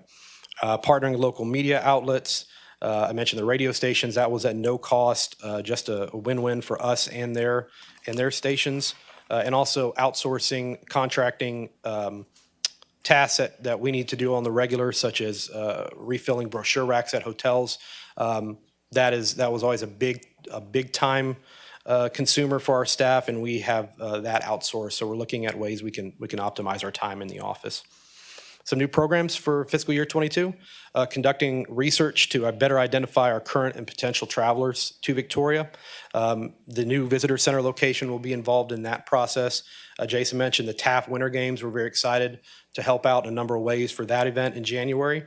One of the discussions we've had is enhancing Victoria's standing as a premier sports and outdoor tourism destination. Another thing we've discussed and talked about through different departments, such as with Main Street, guided tours of historic Victorian neighborhoods. There's some great transportation companies here in town that have some very unique shuttle buses. Could be a way to provide guided tours. I know there's always been a lot of desire to see more engagement with the historic neighborhoods, but up to this point, it had been primarily the VPI's guided the historic homes tour once a year. Perhaps that's something we could do more regularly. Victoria Main Street program, again, discussing a possible film festival collaboration in 2022. Again, the Insider program, this would be a ambassador program of sorts to educate Victoria residents and foster pride in the community and get them more knowledgeable about things to do here. And then create a series of hospitality trainings, educate our tourism partners on what Victoria has to offer those frontline workers, and working with the UHV Small Business Development Center on that. Just have some photos there of our current visitor center. Fiscal year 2022 budget highlights. What we would be looking to spend the funds towards. So we've got the personnel benefits. That's, again, directly tied to the compensation study. A decrease, $10,000, just to reducing professional services. One of those was, part of that was professional photography. We're securing a lot of that in this fiscal year already. Capital expenditures, this was a rollover from previous years. Again, looking for gateway sign locations. Gateway sign locations would be the large stone "Welcome to Victoria," founded by Martine de Leon signs. There's a desire to see possibly putting those on US 59 on the corridor there. So working with TxDOT on if there could be a location for those.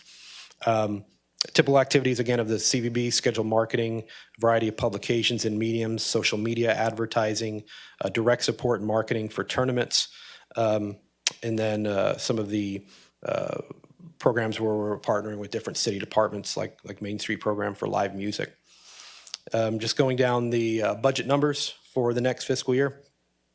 Again, the personnel cost rise due to the compensation plan study. You saw the contractual services decrease. That was for no professional photography needs being fulfilled this year. Also, interpretive display being set up this year at the Victoria Advocate location. Interdepartmental, just typical rises in that category there. And then capital outlay, that was for laptops with docking stations so we could work more remotely, and that was achieved in this past fiscal year. So budgeting relatively flat and decreases to a degree in some areas. And again, just visualization of those expenditures. The staffing positions right now, we do have 4 positions and would have that for this upcoming fiscal year. I mentioned that group sales and services manager that had transitioned to a role with the Main Street program. We're looking to, we are in the process of distributing those tasks of that to the director and the guest services specialist. And what we really are planning on looking at are some other needs that our department has, especially with digital communication, social media. We're one of the pages, Facebook pages with the largest following in the city of Victoria. So having some really robust social media presence, as well as maintaining our website events calendar. There's been a big desire to see a calendar emerge as sort of the community calendar, and we think that the Explore Victoria calendar could be a prime calendar for that. So having a position that is managing the website, our Explore Victoria website is very well trafficked, and we want to keep all the information as current and also changing on there and update it as possible. I got a question for you on expenses. Yes, sir. $770,956, but yet the Motel Tax Fund's transferring you $795,566. What's the difference?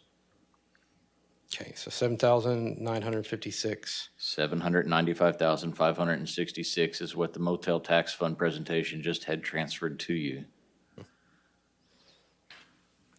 So where's the difference? The difference.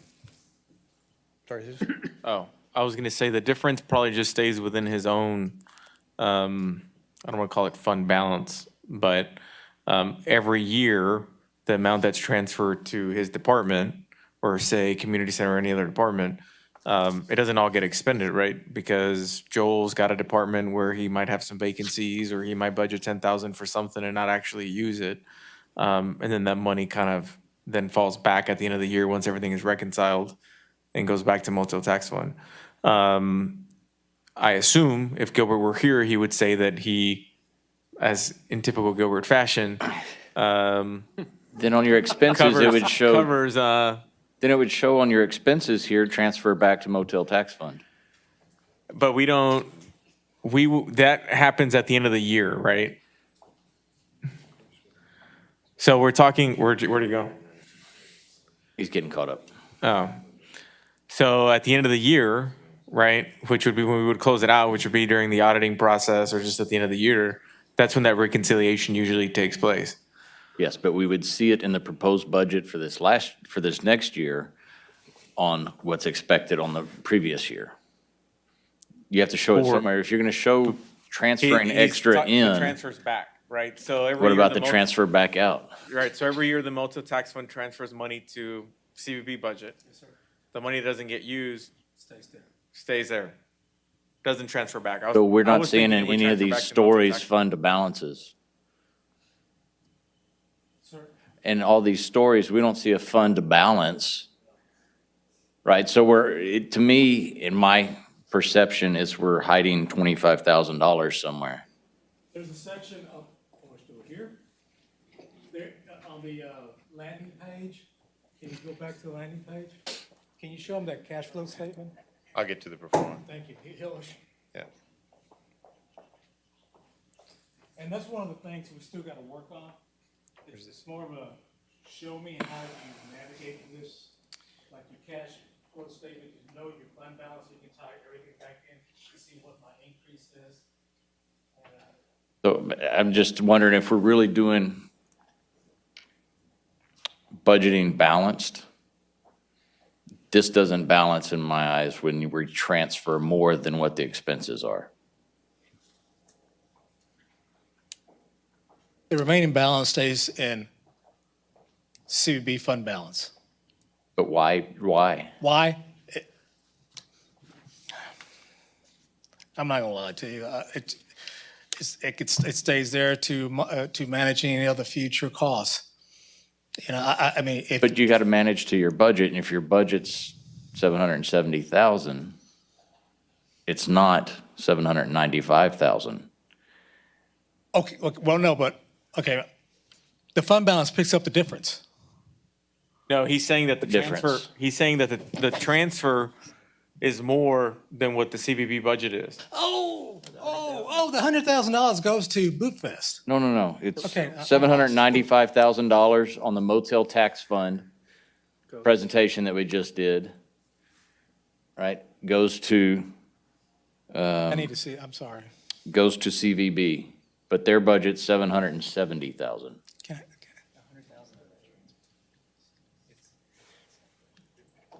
But he's not talking about Boot Fest. Nope. He's simply, Can I see the Yeah. hotel? so the comment is those numbers should perfectly align every year to truly achieve a balanced budget. And if there's money that's left over, doesn't get spent and it stays there, that's fine. But at least it should start off Okay. at an equal playing field, correct? Yeah. So there's that one, right? Yes. You got 795 is the total transfer. Right. Now go to your CVB. Your CVB is 695 showing in. You see it up there, Let me switch over to 695?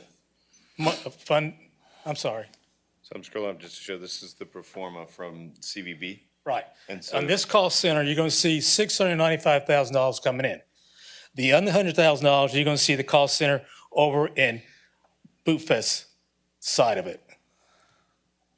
We show it two separate sides. You got $795 coming out from hotel, $695 goes to CVB, $100 goes to Boot Fest.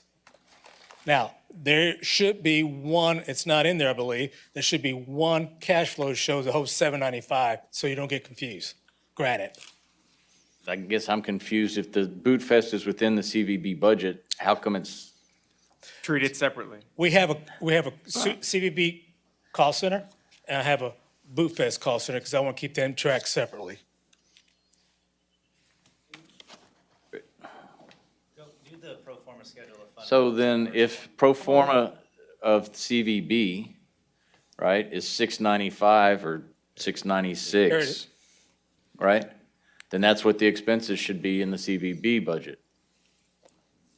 Now, I don't know if you still, they seeing this or just up on the screen? They're sitting up on the screen. I We have it need on to mine. detail this out a little better, and I do apologize for that. Here's your combined section. You got CVB 696, which includes the transfer as well.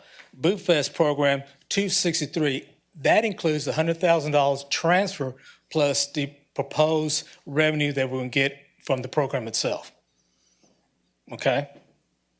If you go to each call center, and I do apologize, I will fix this, but if you go to each call center, you're going to see a breakdown of that 263 being $100,000 transfer from motel, and the difference is revenue from sales, beer, or whatever the case might be. If you go to the CVB, you're going to see the other 695 there. Those two units add up to the 795. But then why is the budget more? Budget is more. Because CVB has its own fund balance. So they're drawing down their fund balance to balance their budget from 695 to 770? They're drawing it down, sir.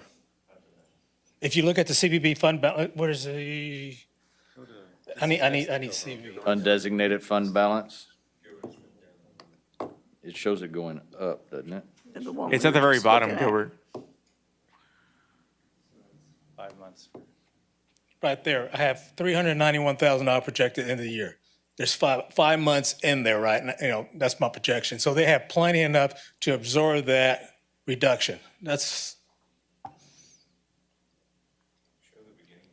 So they're taking that 75,292 projected actual out of 2021 and adding it to the 695 to come up with a 770?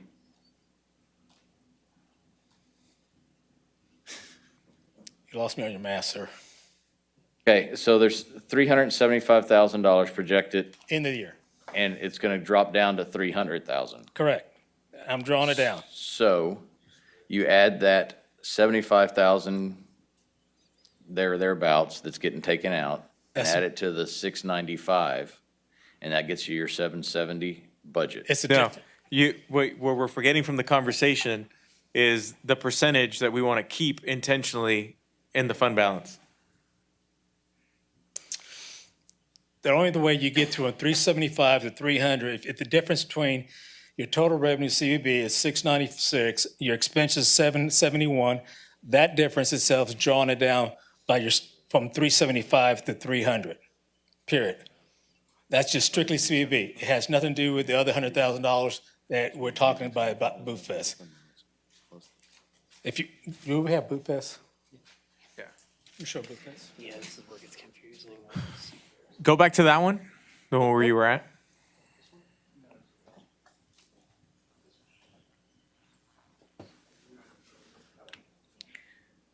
Show it.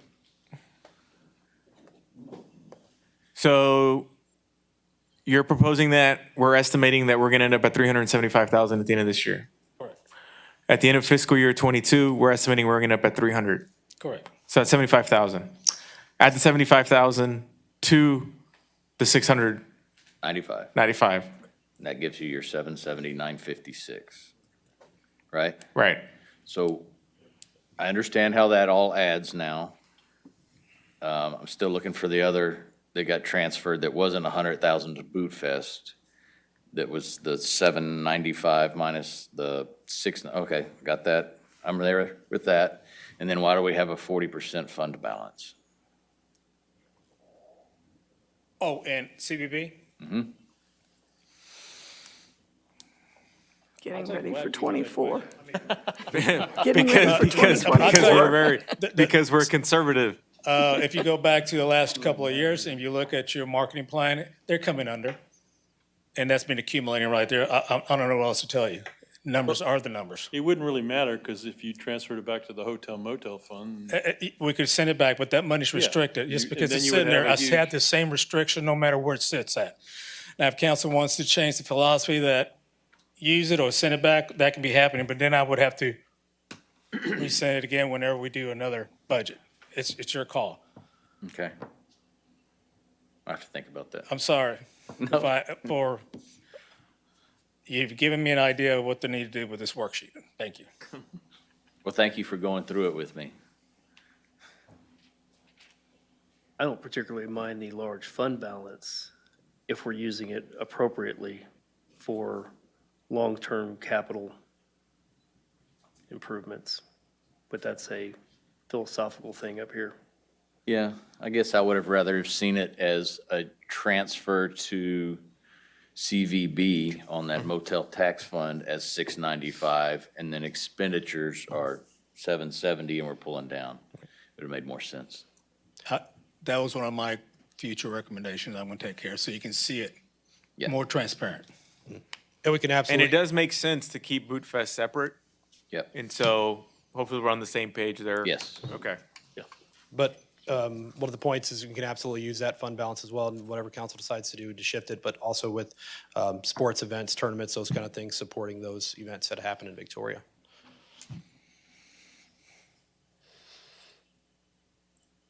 Gilbert, would this money be coming back, if you put it back into the general fund, wouldn't it be designated funds? I mean, you couldn't spend it on anything else. It wouldn't go back to the general fund. It's coming from the Motel Tax Fund, which is the hotel occupancy tax dollars. So if it were to go back anywhere, it would go back to that. Right, but then you'd have to, designate it as like encumbered funds. You really can't use it for something else, or can you reprogram it, I guess? You can reprogram them within the limitations and guidelines of the hotel occupancy tax dollar usage, Okay, which isn't general fund. right. Okay. Thank you. Hey, Joel, will you go back up there to the amount of visitors to the center Yes, sir. and just seeing the trends? And I know with COVID, it sit there and dropped 50%. And this year it's not much more. And I know you've got a small jump up. It'll be interesting to see what that trend is and how, did the pandemic change trends and what people do? It's always been a concern of mine in how many people will actually go to a visitor center. And what's the cost associated with it? In 18, it was $12.50. You start dividing that out by how many days you're open. You get, 3 or 4 people come in a day. What's the cost of that, and what's the worth of that as well? You mean the worth of the visitor center? Yeah. I would argue that we don't even know the answer to that question right now. Well, that's Right. And Because- if the because trend currently- goes down, Right, but currently the visitor center is only open Monday through Friday, 8 to 5, right? And so I would argue that if we really wanted to try and capture a true number of visitors that would visit the visitor center, we should first, go through you may recall one of the big goals of relocating the visitor center is to adjust the hours so that it can be open later, open on weekends. That would be a really great exercise to really try and capture, okay, what do those trends look like? Because the Monday to Friday, 8 to 5, that's very limited to begin with. And I get it, at least it's consistent, right? We had more people coming in Monday through Friday, 8 to 5, a couple years ago, I get that. But we could be more accessible at the visitor center. And part of that, to your point about habits, can hit on the technology side. And so I don't know if you were planning on hitting on the interactive Oh, yes, about story. the interactive, like in the itinerary builder and those. Well, that, and then even just the story, walking around and stuff like that. Oh, yes, absolutely. Yeah, so we have communicated a couple of projects using story maps, Esri story maps with the GIS department. So we do have an interactive Old Victoria driving tour map. There's also some talk, and we talk about the 2024 plans. There've been some discussions about having an interactive downtown walking tour to look at some of the historic sites and where they once were downtown. I can touch on the visitor center. I can check the numbers and see how they've been doing recently. Anecdotally, I can tell you I can hear and seeing more visitors in the visitor center. And again, if we had another location that was a little more visible, and Jesus touched on the extended hours, that could also be a factor in some increased attendance.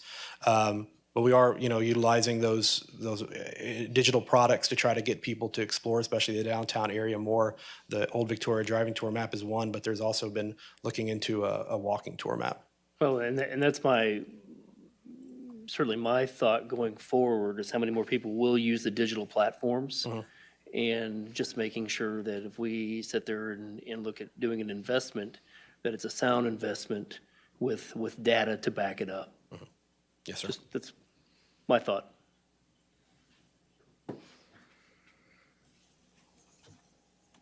Okay. Just going back to department level staffing, again, carrying the 4 positions into fiscal year '22. Right now, we do have the director of marketing representative and guest service specialist filled, but the group sales and services manager looking to relabel that and fulfill some of the needs that we need as a department. Then you have the recommended, not recommended list, very flat in major areas. Again, the gateway signs I mentioned, the Welcome to Victoria signs as one-time expenditures rolled over. And then just trying to optimize things like the wayfinding signs and interpretive displays, and how we might be able to revamp those projects. That would be a look at, what we have going on with the Main Street Master Plan. And like I mentioned, we are using QR codes to track those interpretive display usages. So something to look at for the future. So I'd be happy to take any more questions on the CVB at this time. I have a question. Yes, sir. And I posed this to Jesus, and he said he noticed the same thing. I happened to be out of state, and when I came back, I stopped at the visitor center, and they have all the pamphlets for Texas. He's talking about the state visitor center as you drive back in from New Orleans. From Louisiana, yes, sir. Yeah. And they have them in order, and it was like Corpus, and it had Port Lavaca, and it had Palacios, and there was no Victoria up above. Really? And I had to go ask. I said, you have a pamphlet for Victoria? And they go, oh, yeah, it's down here on the bottom. And I want to know how we get up there with everybody else instead of being, in fact, I put some up there and covered up somebody. It wasn't alphabetical. There you go, grassroots marketing No, right there. it Get was out by there. the route you would drive, so it would be like Corpus, Commissioner, but we Mr. were down Lofgren, at the bottom. you might consider making a motion to change the city's name to AA Aardvark, like the Yellow Pages. No, but it wasn't Moves in, you to the it top was, of the list. it wasn't in alphabetical order. It was in the order in which you would drive. Like if you would drive from Corpus to Houston, it would show you all the cities on your route. But we were not there. We were down at the bottom. And I want to be up at the top. Yes, sir. I don't want to have to drive over there every time and move them and put them up there at the top. Well, we regularly we send it to them, appreciate and we it. sent them several boxes when we most recently did the visitor guide. So we'll check in to see what's going on there and why I don't understand why we're on the bottom. we shouldn't be. We keep in touch with them pretty regularly, so I'll check that I think out. Dr. Young and I can volunteer to go to New Orleans so we can come back. All right, well, thank you, Mr. Novosad. Thank you. And the Boot Fest. Do y'all want to take a break? Yes, please. Just real quick. All right, we'll take about a 10-minute recess, starting at 6:58, so 6:08 or 7:08, we'll be back. You noticed the same thing.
11. All right, so Joe actually has a second part to his presentation, and so he'll kick it back up, talking about Boot Fest, All right, thank you, council. So, where that other portion of the money goes. all righty, thank you, council. So, as you all may know, Boot Fest, Victoria's largest festival, held every first weekend in October. Usual features of the event include main stage, national touring, country and Tejano artists, local regional acts, food and merchandise vendors, and activities like a car show, washers pitching tournament. Our 2020 event was canceled due to the COVID-19 pandemic, but the 2020 event is scheduled for October 1 and 2 in downtown Victoria. The mission of the event is to provide a safe, high-quality, and family-friendly entertainment experience that generates significant economic impact in Victoria, enhances quality of life for all residents. Goals and objectives of the event: goals to provide a safe experience for all festival attendees.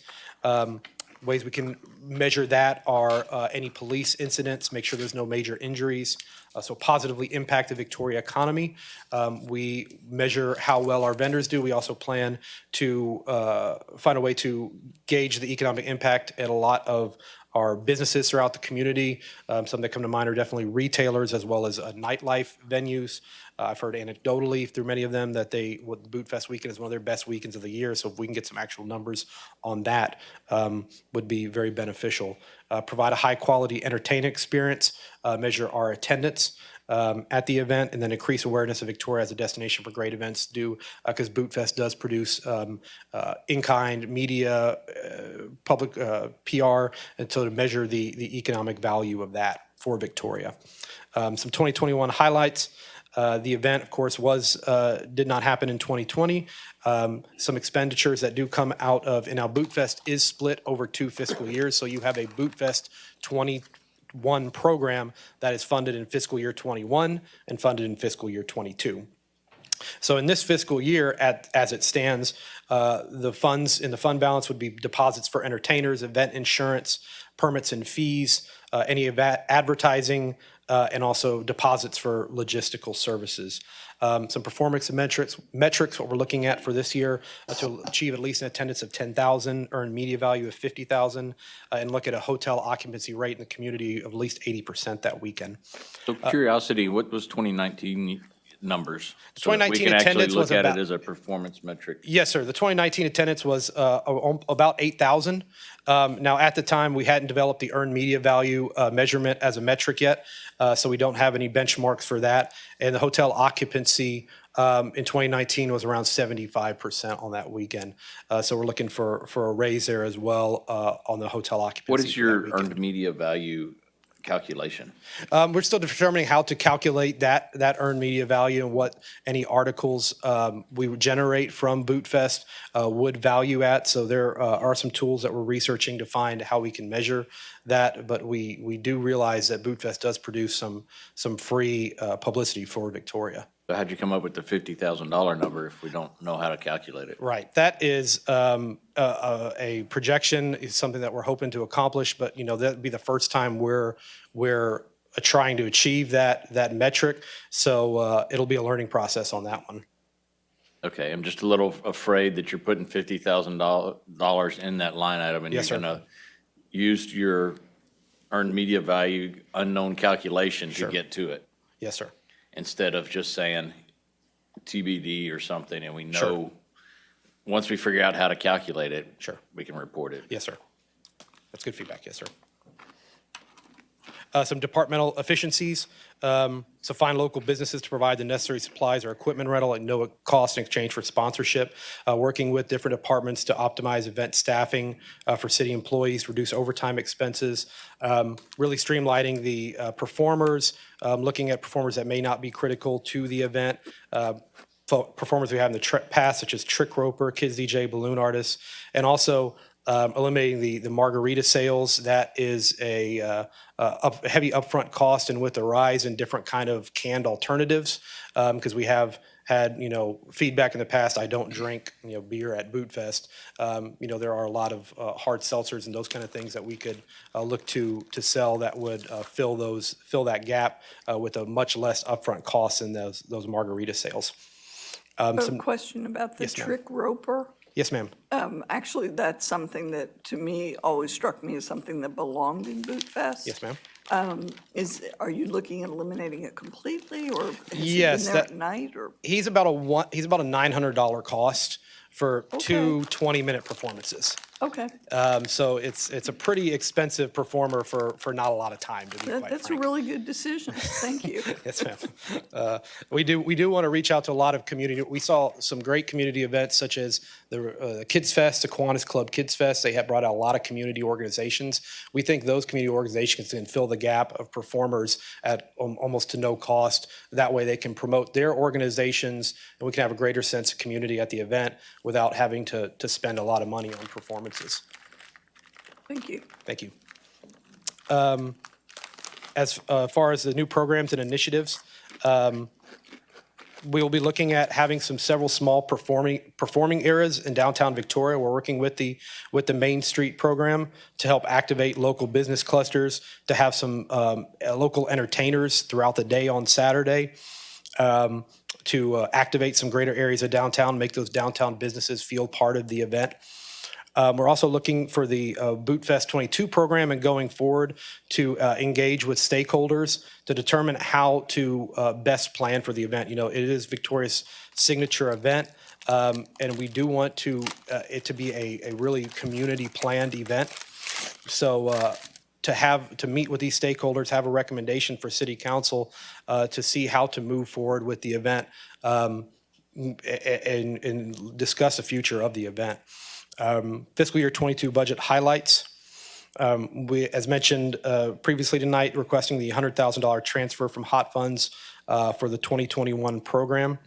The 2021 program in 2022 will be paying for city staff overtime, resale, remainder of logistical service fees, children's activities, advertising, sponsorship benefits, and then again, looking at the Boot Fest 2022 program in the following fiscal year, we're looking at that again, deposits for entertainers, event insurance, permits, and fees.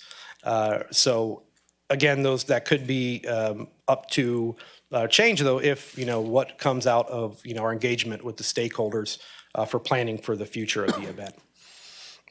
Looking at our expenses for Boot Fest, you see again, I mentioned how Boot Fest operates over 2 fiscal years.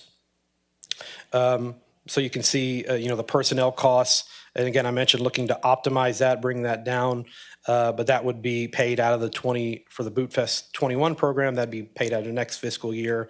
You see contractual services, things such as beverages for resale.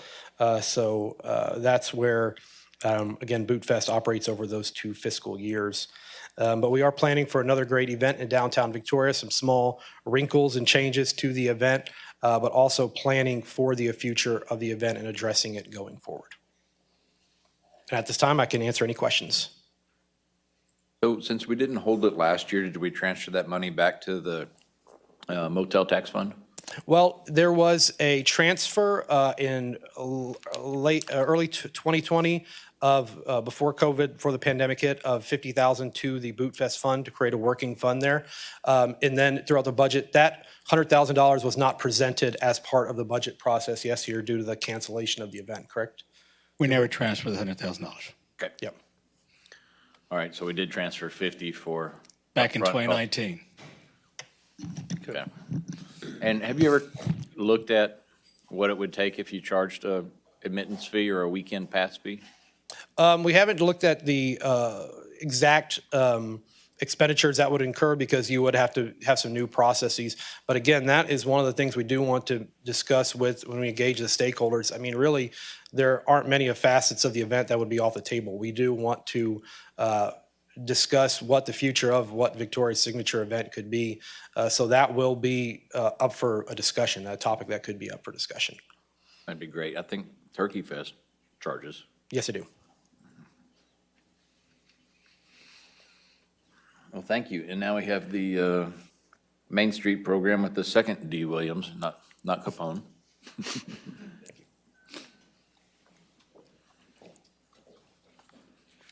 All right, good evening. So I'm hoping that my presentation, being the smallest department, will be ratherly short. So We're just warming up. Oh, I know. Department description, Victoria Main Street Division is a city department that also oversees the Victoria Main Street Corporation that is managed by the Victoria Main Street Board of Directors. It's a 501c3 nonprofit as well. Victoria Main Street strives to provide a fun and thriving downtown environment by focusing on economic development, marketing, promotion, hosting or co-hosting special events, and providing incentives for future downtown development. Here is my proposed organizational chart, because as you may know, I am the only person in this department. And later I'll talk about some movements that Joel touched on as far as having a staff that is underneath me currently helping me out, but I'll touch a little bit more on that later. But proposing a downtown coordinator position would be a new position in the next fiscal year. Our mission through leadership and the use of the Main Street program, the Victoria Main Street program will ensure that downtown contributes to the community's overall quality of life, providing opportunities for economic growth as well as for entertainment and personal enjoyment. And our vision is just as they did in the Street of 10 Friends more than 150 years ago, residents and visitors continue to gather in downtown Victoria. Today, downtown Victoria is an energetic crossroads of multicultural activity featuring residential living, with historic and emerging businesses rooting in the vibrant and small town feel. Some of my goals that I have are, of course, increase department staff, grow and change the facade grant program, which I'll expand on that a little bit later, increase number of events in downtown, fill vacant buildings, keep downtown vibrant and clean, continue to build relationships with downtown businesses, property owners, increase holiday lighting and decor in downtown. I'll touch more on that later. Continue to draw more foot traffic, establish a complete list of incentives for prospective developers, which then kind of rolls into the downtown master plan and the findings that we will have once we have that completed master plan by the end of the year. So some of the highlights from 2021 is we initiated the lawn maintenance and landscaping contract for the downtown properties. Hired Building Brands Marketing to perform all social media marketing, design marketing materials, and videos for the Imagine the Possibilities tour. Some of you may remember I showcased one at the annual report. Fundraised and purchased and installed the 30-foot Christmas tree and a lit ornament arch and a Merry and Bright selfie station. We didn't get to deploy the Merry and Bright selfie station because we didn't get to have Christmas on the Square. I still have it, and I cannot wait to use it. So we plan to deploy that out at the next Christmas on the Square event. We put the lights on the facades. We hired Cohen Electric to install the lights on the facades. We hosted other community events, including movie nights in the Artisan Market, also known as the Market on Main. And then we helped co-host a lot of events as well as Dias de los Muertos and the Kiwanis Club Bike Ride and Kids Fest. And the most recent event that we had, which was hugely successful, was the Art Walk, the Downtown Art Walk that was held on June 4th. Just to give you a quick update, we had 17 locations in downtown that opened after hours on a Friday from 5:30 to 8:30. And there were about 33 artists, local artists, that showcased their art in each location. And it was over 100 pieces of art.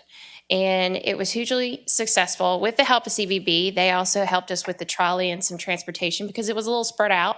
But it was really exciting to see people walking on a Friday night in downtown Victoria with the restaurants booming and business was good. So it was a huge success. That is a quarterly event, so that will be happening again on September 3rd, the next one. And that is co-sponsored with Victoria Art League. I have to give them a lot of credit because they helped out a lot with recruiting those artists. So Victoria Art League, thank you. It was a great event. Did anybody make a comment that the shuttle service needs to run past the end of the event? So we are making adjustments to the event because we did realize that 3 hours wasn't a long enough time for everybody to get to all 17 locations. We also did run into some issues with the bus driver getting a little lost. So we're gonna make adjustments to that as well. The map was very useful. We had printed 250 of those maps and they were out within the first hour and a half. So we had to print some more. But we are making adjustments to the program so it will be longer. And hopefully everybody can have a better chance to make it around and hopefully expand it. We have more artists and more locations. I'm also getting at that at the stroke of 8:30, that was supposed to be the end of the shuttle. And some of us were not anywhere near where our car was at 8:30. Okay. And so I think the shuttle company did make the decision to continue to drive, but just kind of a comment that you should, usually when there's shuttle service, it goes beyond the end of the event to let people get back to where they were. That's a very good point, and thank you for letting me know that. We'll make sure that we make those adjustments. Very good point. Moving on. Let's see. Developed and initiated the facade grant program. Just to give you an update on that, we have successfully completed 3 projects. We have one more that we are developing a contract for, which is the Frails Victoria Theater on Constitution Street. They are restoring the facade, so we're excited about that. And that leaves me with, we started the program with $50,000, and right now I'm looking at about $11,000 left over in that account. So, and there are still others that are trying to get their projects in. So we'll touch a little bit more as to why I'm going to be going back to Victoria Sales Tax Development Corporation and asking for a little bit more money. We provided support to businesses during COVID. When I first started was when things started to go pretty crazy with COVID. And so my role was more or less trying to get information out to all the businesses on what the safety protocols were for COVID, any of the grants that were coming down from the SBA or local grants that were available to help them stay afloat. We deployed out those parking signs to go pick up orders, and really just focused on trying to help the businesses stay open during COVID when things were closed down with to-go meals and things. And then finally, we selected a consultant for downtown master plan, and we initiated collecting data and feedback from the community for the master plan. And as you can see, here's some reflections of the year. We have the tree, and those are my board members, most of them. As far as our promotions go, we try to keep up with the street pole banners, and this is from one of the the Cars and Coffee event, and they'll have another one on July 3rd coming up soon. So as far as my performance metrics go, every year on an annual, not so much in line with our fiscal year, but on an annual basis, I have to report back to the Texas Historical Commission, as mentioned in my annual report.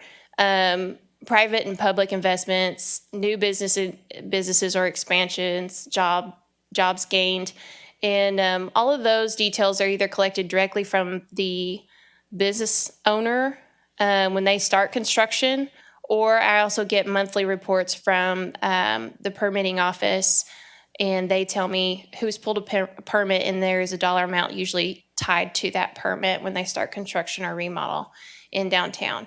And that's where I collect that information, and you can see it here. I've also added the facade grant, which is the $50,000 under the projected public investment. And then, as I mentioned before, I look to ask VSTDC for $100,000. And that is to hopefully impact not just the exterior of the buildings, but to hopefully expand the program to where we can have incentives for development on the inside of the building. As I've moved through this facade grant, there is more of a need in downtown to rehab these older buildings, to be retrofitted for other uses, whether it be ADA compliance with installing an elevator or a grease trap when they want to turn it into a restaurant, which can be very costly. And what I'd like to see is for us to help in those aspects to expand the program on the interior things that need to be improved so that they meet code requirements when developing the older buildings in downtown. And I'm sorry, Ms. Williams. On that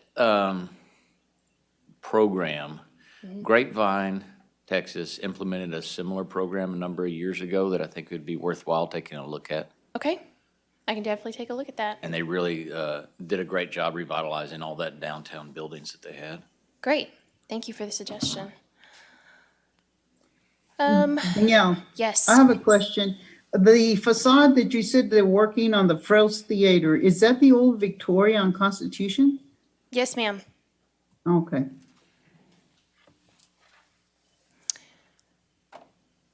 Do you know if Victoria Theater was using it at one time? They're not using it again, are they? This is going back to the Frails family, right? Correct. Okay, thank you. Are there any questions on my performance metrics? One, does it take into account any businesses that closed or shrunk? Is that in the net jobs gained, or is that just related to the new business / expansion? I don't have businesses closed in this projection. We haven't had any, right? I am not aware of any. Well, Rosebud closed, but now we have a new owner, and that will be a restaurant again. But I don't know if we should keep track of that, just so that we make sure we're gaining. I'm thinking back to the worksheet that I have to provide to the state, and I'm pretty sure that it asks for that in there. But if y'all want to see that back in here come August, I can Just add net. it in there. Net new businesses or expansions. Okay, I can do that, most definitely. Good question. Anything else on this? All right. Department efficiencies. So the number one is y'all are aware, we raised $67,000 to offset the cost of the 30-foot Christmas tree. And then currently, as mentioned by Joel, Kristen Kopecki, who was originally working in the Convention and Visitors Bureau department, has moved over to support mainly the Main Street, but also the city manager's office while they hire a executive assistant. And her primary role has been tremendous in helping with facilitating the events and the overall promotion of downtown. She has done a great job and been a huge help for me in staying organized on top of these events, such as the Art Walk, an upcoming opportunity zone workshop, and other items moving forward. So that has then created efficiencies for me to focus on more big picture items, such as the facade grant program, building it, making it more robust, the downtown master plan, and what that looks like when we get it completed and how we're going to initiate it. More focus on the Main Street Board and their task, and then also business retention and expansion. So now we get into the new programs and initiatives that I'm proposing for next fiscal year. Christmas on the Square program has been moved to the Main Street budget, but is still primarily being facilitated by the Parks and Recreation Department. You'll see that in my overall events and programs line item.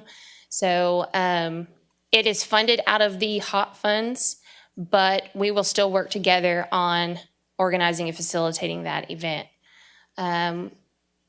We will also solicit for bids for wrapping the trees in De Leon Plaza with holiday lights. That was one of the #1 requests that I received from the community, was going back to when we used to wrap those 9 trees with twinkle lights. So that is reflected in this budget. Install and removal of the 30-foot Christmas tree. I know originally I had hoped that our staff could probably do that in-house, but then when I actually stepped inside of the tree, I realized that it is a lot more advanced than, and it needs a special professional to take care of that. Each branch has its own wire and plug-in and sequence, so it's pretty intense. So that's included in this budget. And I want to keep the song list fresh for when it does activate and performs its show, with adding 4 new songs to the playlist. I look to purchase and install decorative fencing to close the Forest Street off, so it's not just barricades, something that looks more festive. And purchase and install 3D large holiday displays to add in the street to kind of fill the space with more decorations. All right, so then we'll also look forward to renewing the lawn and landscaping maintenance contracts. As far as how we roll out the facade grant and what it looks like in the future, I have $50,000 staying aside for the exterior, but that could change. It could be any amount, where we have a smaller amount for just the exterior items, And then we have a larger amount that we put towards grants for the inside items or the higher dollar items, such as you see there, elevators, grease traps, fire suppression systems, and HVAC units. And then, of course, implement the downtown master plan.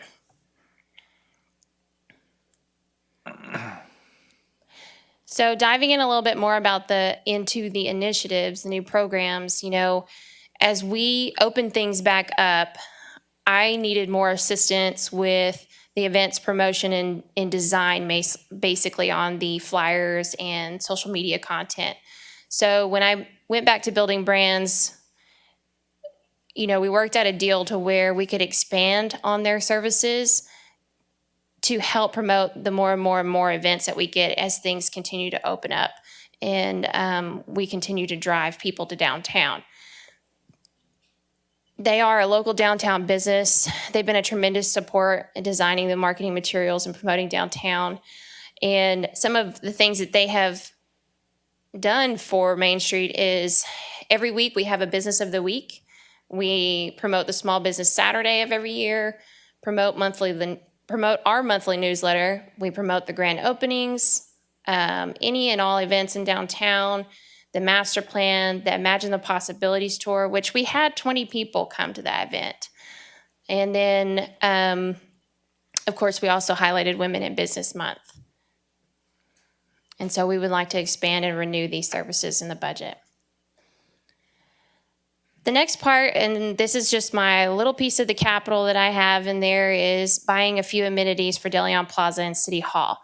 What you see here is a hammock pod or a hammock station. What I would like to see is purchasing 3 hammock stations similar to this one in the picture and deploy them in DeLeon Plaza. Now, hammocks would not be provided. You'd have to bring your own, and it would encourage people to hang out in downtown Victoria. And then also some of the requests that we've had recently is improving the courtyard just out these front steps with some outdoor dining tables and new amenities here, since we do have a little bit of a centrally located hub of restaurants. So what I'd like to do is to purchase some nice furniture for the City Hall courtyard to put out here in front to encourage folks to come and sit and eat their lunch or their dinner. That'd be kind of like what Parks and Recreation has in some of the parks. Actually, it would look more like this with the umbrella, and it could be like a picnic table with an umbrella. I mean, yeah, it could be very similar. Okay. Danielle, are you talking about taking out some of the shrubs that are around City Hall? I'm currently working and finalizing a contract with a vendor to improve the landscaping at City Hall and DeLeon Plaza. It's kind of hiding everything in City Hall right now. Yeah, yes, it's getting a little hairy, so I'm working. It's to block the sun from getting in through all the windows. But yes, I'm working on it. And finally, the downtown master plan. You know, we've been working with Freeze and Nichols. We initiated collecting all the feedback. We had over 700 responses on our initial public survey. We will be rolling out the second survey coming up in July. And the main point here is we look forward to developing a capital outlay program for fiscal year 2023 to hopefully start initiating some of the conceptual designs that are proposed in the downtown master plan. So you won't see it here, and that's why a lot of that stuff's not in here this year, because we're waiting for the final results of the master plan. So, budget highlights. Hire the downtown events coordinator.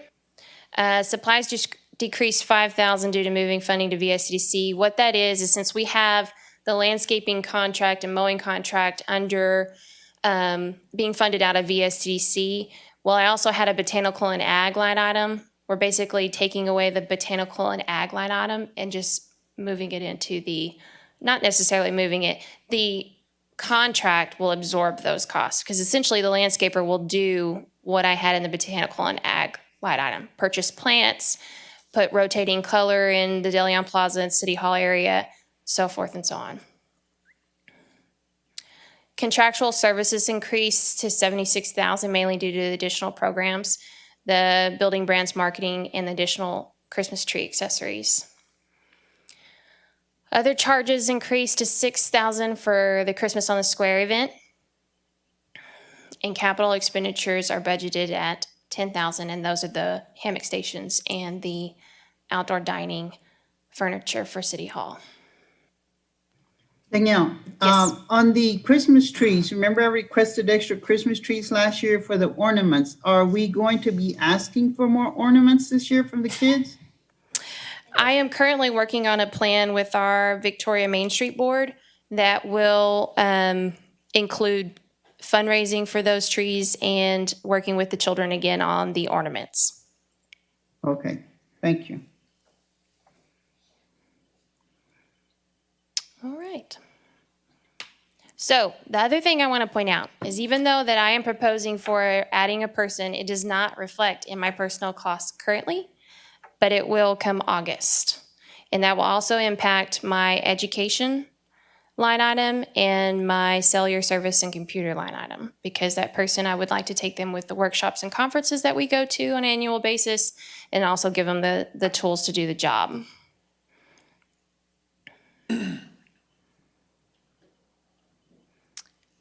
Any other questions? Open to questions. I have a question about the PACE program. Okay. Is the city or the county doing anything so that we could offer don't we have to do something for? Yes. Are we looking at what we could do to make that happen? So currently, I have been waiting very diligently to do that program and bring it back to you. She's being very You kind. might describe. She's being very kind. What she really wants to say is I'm the holdup, is really what she, No.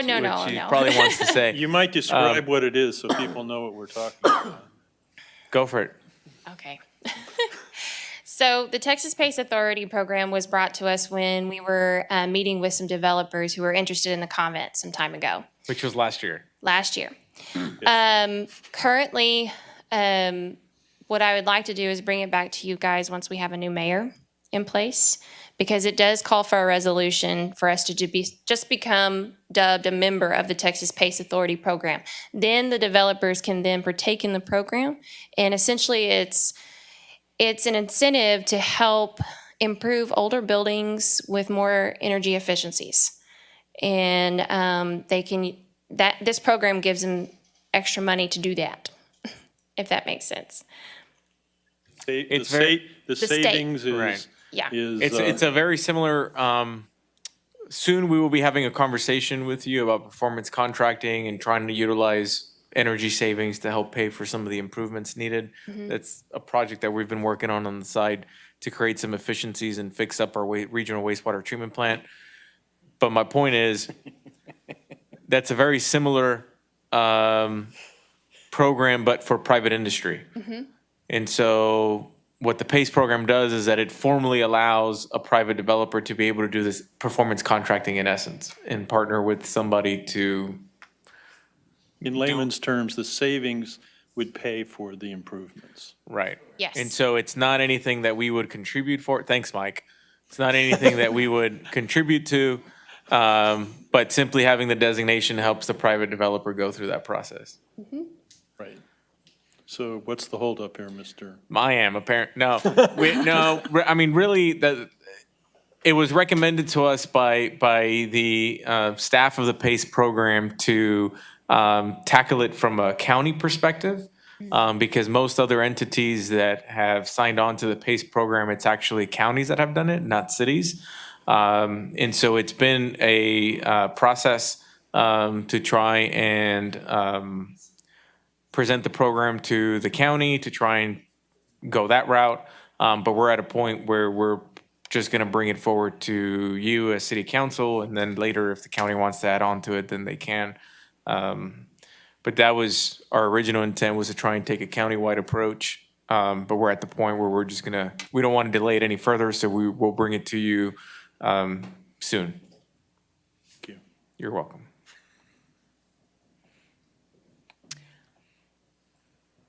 Any other questions? Everything else in this document is pretty redundant. I've gone over most of it.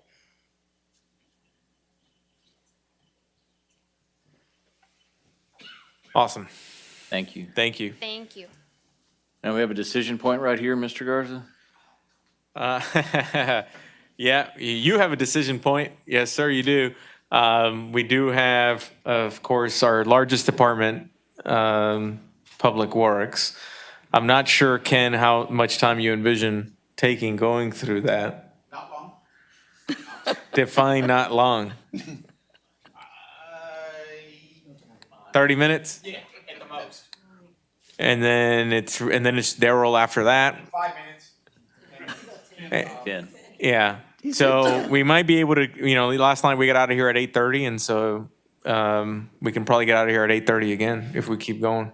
Yeah, but you're the last one. Yeah, but really I was just gonna go, I promised not to take up an hour today. There may be more baby pictures. That's right, yeah. I might show you a baby picture today of Michael in a firefighter outfit, actually, just to keep it fair. Everyone all right? Yeah. Yeah, I'd like to get a whole night back. That'd be awesome. I agree. All right. Well, that gives me the rundown. I'm going to go kind of as overall first, as Public Works that covers our 10 divisions. It's revenue and general fund. One of the things that I want to thank all the other internal departments, because if it weren't for them, we wouldn't be here today. So our divisions all work together as a goal to improve the citizens' lives, provide a service of streets, water, sewer, everything between the power poles, with the exception of those, is Public Works. It's kind of a good way to look at it when you drive down the road. That's Public Works. Some of our overall goals is to improve our employee relations internally. In other words, we want to have some quarterly meetings with them as a group, bring them together. Our goal is to keep those guys working together, utilize other equipments, other things that they have. Uh-oh, that's weird. Utilize their other functions instead of just isolating into a water or wastewater. I want to highlight our part where we went through COVID as a group. We all did very well. We went through the freeze. That was probably all Public Works. I think they did a commendable job going through it, getting the water system back up in 3 days. And then a lot of people have missed this one. I haven't forgotten it, the May 18th rainstorm that we had. That was hard on Public Works and hard on drainage, but they got through it with flying colors. Efficiencies, able to cross-train again, use equipment from different departments. We got through with PIO. We want to get our word out more by doing more with for instance, our South Side cleanup. We did a lot of cleanup on the streets, the utilities, and the inlets.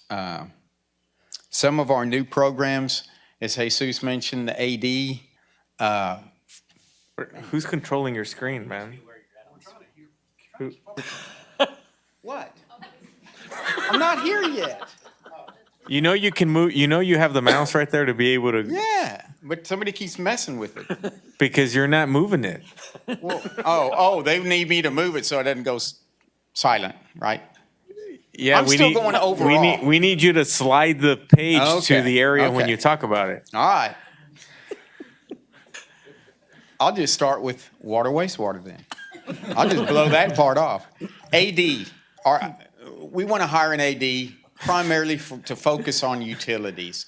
But a big focus that I'd like to focus them on is to go through the water plant, the sewer plants, the utilities divisions, and actually come up with a true maintenance plan, looking at each individual process. What do we need to, when do we need to grease the bearings? When do we need to change the motor? When do we need to backwash the filter? Have a defined set of parameters so that in the future, our CIP is well defined. We know in 5 years what to do at our water, wastewater plants. Some of the things in water, wastewater, we have 390, let me go through this. Department mission, again, water, wastewater, utility billing, all the functions that we have with utilities. pre-treatments included. Some of our highlights is increasing our staff's licensing, getting them more up to date, getting them higher licenses so that they're knowledgeable of what they're doing out there, and that's every one of them. At some point, we were just hiring maintenance staff. We want to get them actually licensed, give them more opportunities. Part of that is, just getting them more involved. We want to get those involved so that they give us back critical thinking. A lot of times, we don't ask our employees, we tell them, well, we want input back. That's part of those quarterly meetings. One of the other highlights that we've done is we've hired a plant manager at both the regional wastewater plant and the Odom plant, hired the water manager for the surface water plant, both internal. That shows you our strengths of bringing people up in the organization. Following those two, we again hired our chief operator from within and hired our chief water operator within. We've done some reconfiguring of our Tower 3 piping, which is the water tower over there on Armory Street for better chlorine residuals.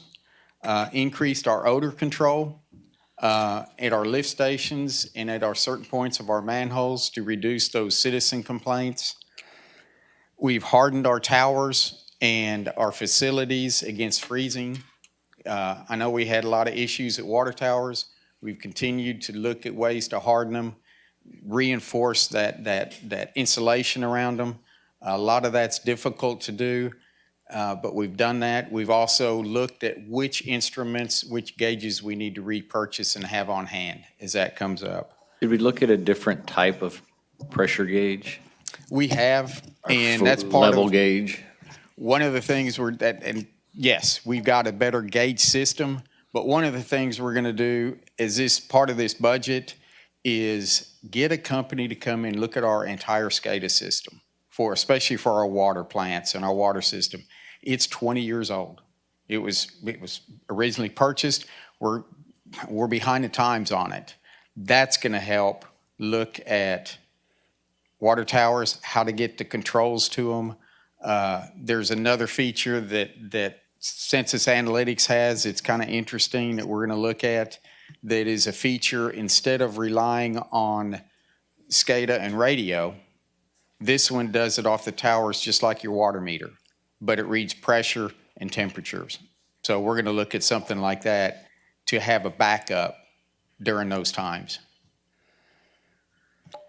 Reviewing our Jesus took that one away from me just 5 minutes ago. Our performance-based contracts. You kind of already explained that, but that is a highlight we're looking at. I think it's a great plan. We've got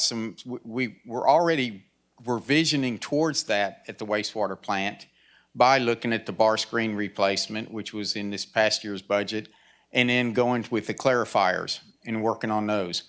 With this performance-based, we can look at different methodology to improve the efficiency of that wastewater plant.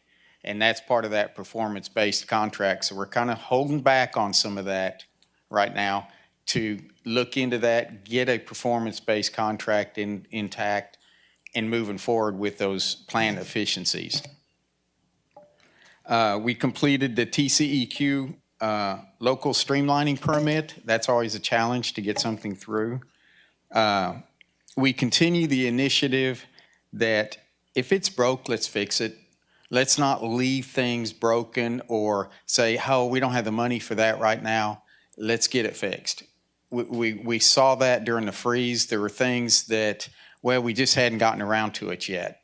And we've got a backup. Well, the backup broke. Now we don't have either one. So we're initiating and continuing to reinforce that attitude of if it's broken, get it fixed. Let's replace it, get it fixed. We've done some work at Water Plant 3 to improve the aesthetics. I think that's a noticeable project. Rehabbed a couple of the water wells, starting the routine cleaning of the lift stations. And that's important to keep that debris out of it. What's my time? Daryl, what's my time? About 10 minutes.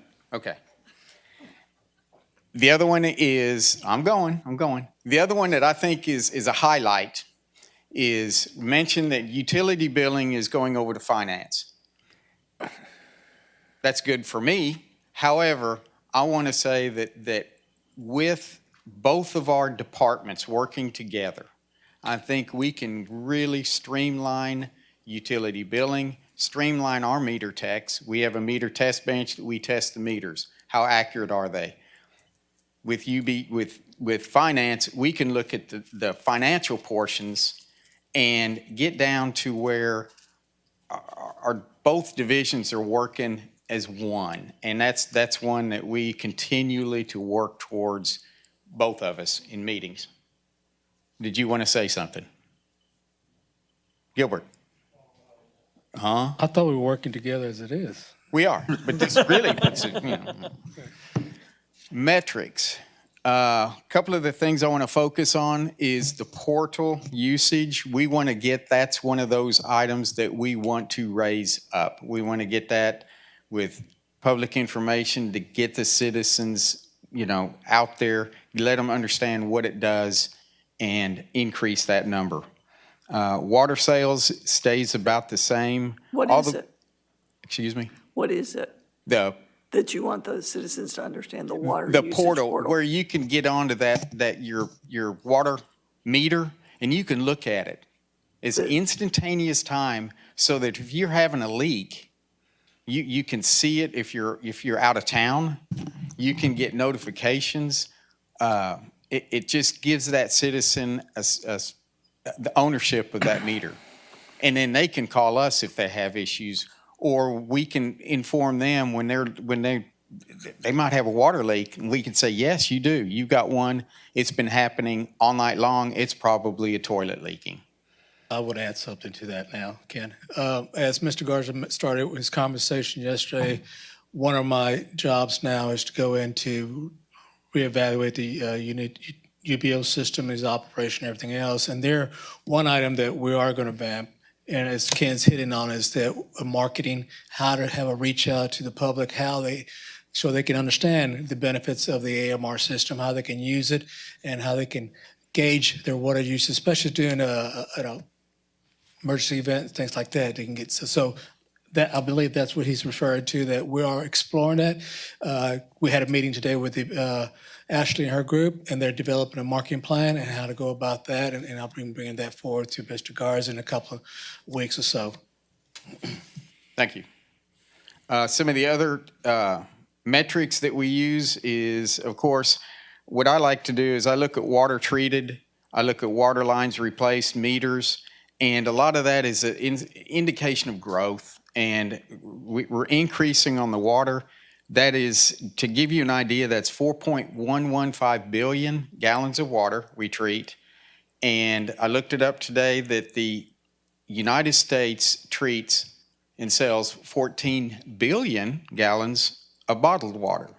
So we're a third, if you can imagine, we treat 1/3 of the city's consumption of bottled water, which, anyway, neat kind of interesting idea we treat a lot of water. The country's consumption.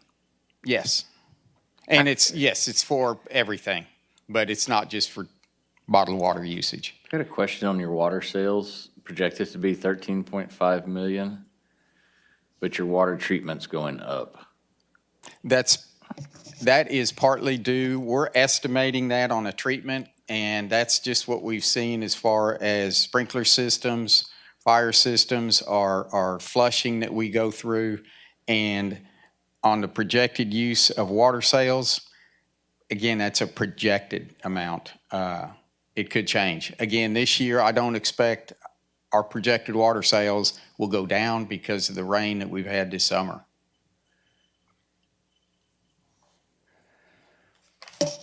Department efficiencies. New meter test bench, that's improving our ability to test meters, test them more accurately.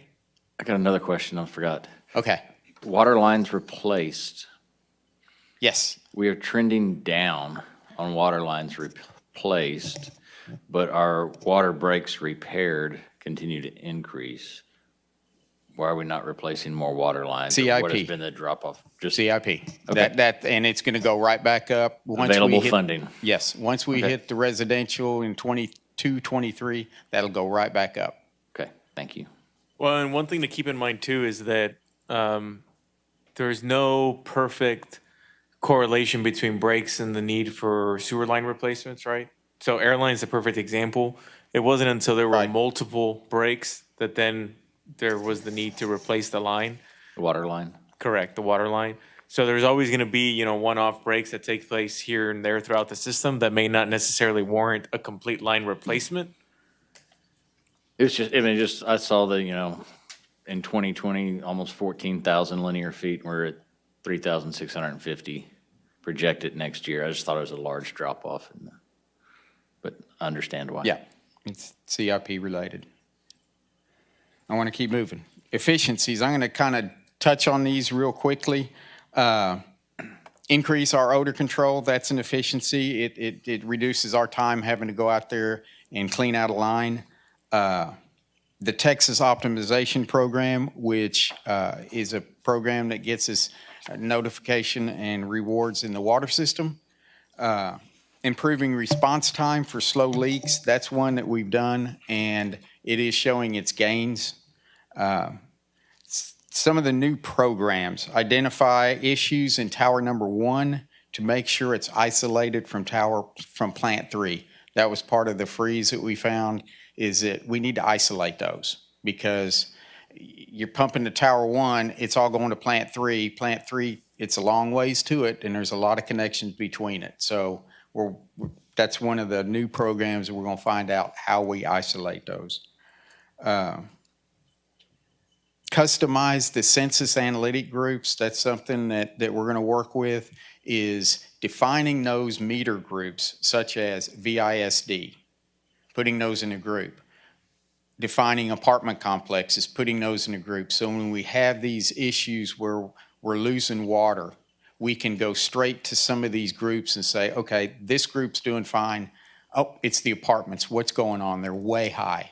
We can immediately make phone calls to those apartment complexes, say, hey, stop. So that's something we're working on. What? No, as you hear my presentation, I'm going to do a couple months from now. It's okay. I'm priming you. O&M manuals, that's another one. A new program is both in water, wastewater plants. We want to get operation and maintenance manuals. We don't have any. We're still, yeah, I know. We are running off just the manuals that they provided us when the plant was built. But the new technology that's out there, when you have these operation manuals, you've been through it, you have a virtual walkthrough of the plant. And what that's going to do, that gives us to that next step of now we can do a maintenance program. We've got a operation and maintenance manual. We know every number on that motor. We know when it was built. We know the name. We know the last time it was serviced. Now we can start working on that maintenance program. We're going to still start on that early. Work those combination to really get efficient and plan our future for the water and sewer plants. Budget highlights, again, the O&M manuals were some of the big ticket items, 316 for the regional and Odom Street plants. We are getting a generator on trailer, and then we're going to do the 17 hookups for the lift stations. What we found is we can keep up with the lift stations having one generator on a trailer. As long as we have the hookups, we can move it to Anthony Road, boom, it's pumped down. If we need to move it somewhere else because there was no power, we pump that one down. And we were doing that during a freeze, but it was a challenge because we had to rent that one generator. What KW? We're going to get one for the largest KW for our largest lift station. And we only need to run one pump. We don't need to do a double pump. So it's not going to be that big. I don't know. I've got 80,000 set up for it. The SCADA, again, I mentioned that as a one-time item. We have the plant clarifier, but that's going to we're probably going to push that into that performance project. We've got a couple of the big things also is the chlorine room. We are updating our chlorine room at the surface water plant. It's 20 years old and chlorine is eating everything and has eaten everything. We're starting to replace some of the scales. I will be bringing you the scrubber that gets rid of that chlorine gas. That's coming to you next week. In the budget, we're looking at replacing the doors, replacing the hoist. It's been long overdue. Some of the other ones are security cameras and gates at the surface water plant. That's a big one we just want to make sure that the citizens know their water is safe. And right now the gate is kind of marginal and there is no cameras to check people. And during the freeze, we had a couple of interesting phone calls. And if you've got any specific questions, there's a lot of other budget items in here, but I want to get on to the streets, engineering, and traffic. So Daryl can go. Okay. Can you get me to streets? Okay. Streets, we have roughly same thing, except we're only 3 divisions in. We have engineering, streets, and traffic. 325 miles of streets, same thing with drainage or more, and outfalls we also maintain. We also have over 100 signalized intersections. We keep growing quickly. TxDOT is helping us get to that point. Some of the goals and objectives of our division is improve the appearance of the streets by cleaning curbs, cleaning inlets again. Our South Side Coalition started it. We want to continue with that. Respond to the citizen calls. And one of our big things is be proactive. Do what we can ahead of time before we get those citizen calls. It's frustrating for us when we have to rely on citizens to call for potholes. We are doing that now, but we want to continue and get better at that. Storm sewer cleaning, again, we've got a vac truck that we got from the wastewater division. We're going to be using that to start cleaning out the storm sewers. That's my belief is I don't think storm sewers in Victoria have ever been cleaned. I've cleaned a few of them on Red River. I've cleaned a few of them on the projects. It's great benefits. I think that's another program I want to start is a storm sewer cleaning program, much like we do sanitary sewer cleaning. And that will be discussed during the drainage master plan. Upgrade lighting, our street lighting, that's another big initiative we have. I think you've seen that in the CIP. We want to move forward with that. Let's move on to the highlights. We've patched 17,317 potholes from April to December of 2020. We saw cut Sam Houston and Navarro so that when the state comes in and mills and overlay it, it won't be there. We saw cut it twice. One's not good enough, 2 ought to be good. Southside cleanup, 2,300 linear feet of curb, 36 inlets and 18 sidewalk things that were broken. One of the neat projects that I personally was involved in, real proud of, is our NRCS river repairs. It was a $1.16 million grant. NRCS and the federal government paid $983,000. We paid $177,000. And you can see the project at the river, and then it's also protecting our raw water pump station. Highlights again, we changed all the HPS lighting, high pressure sodium lighting on the loop to LED and got those working. We've done North Heights, crack seal, seal coat projects, many projects, can go on and on those. We've designed a lot of projects in-house, Stoltz, North Heights, again, both phasing.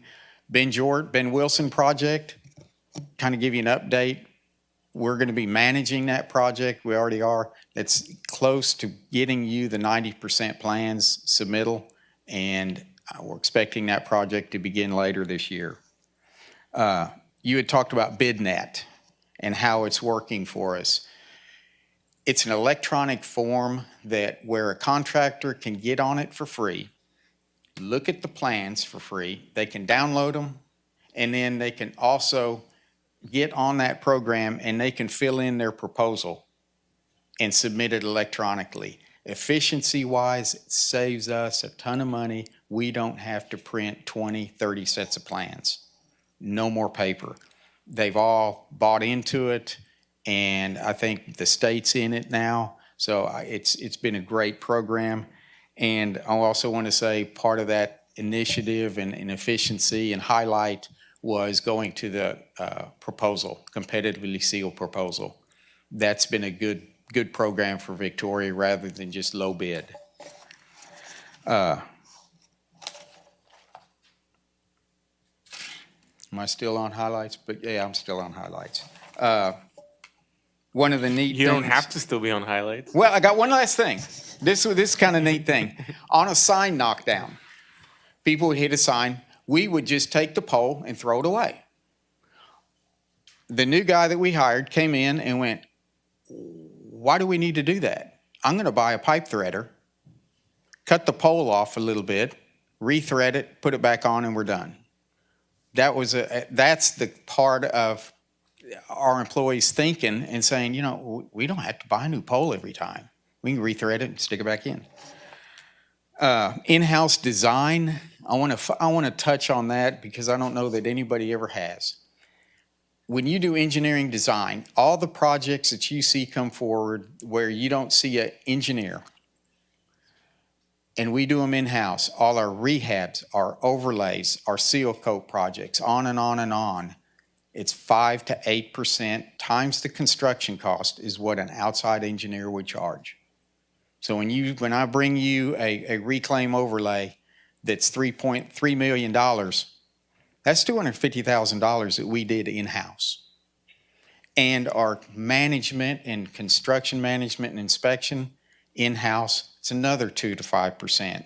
And they manage more than one project with our inspectors. So I just want to tout that as an efficiency that we've been doing for years, and we're proud of it.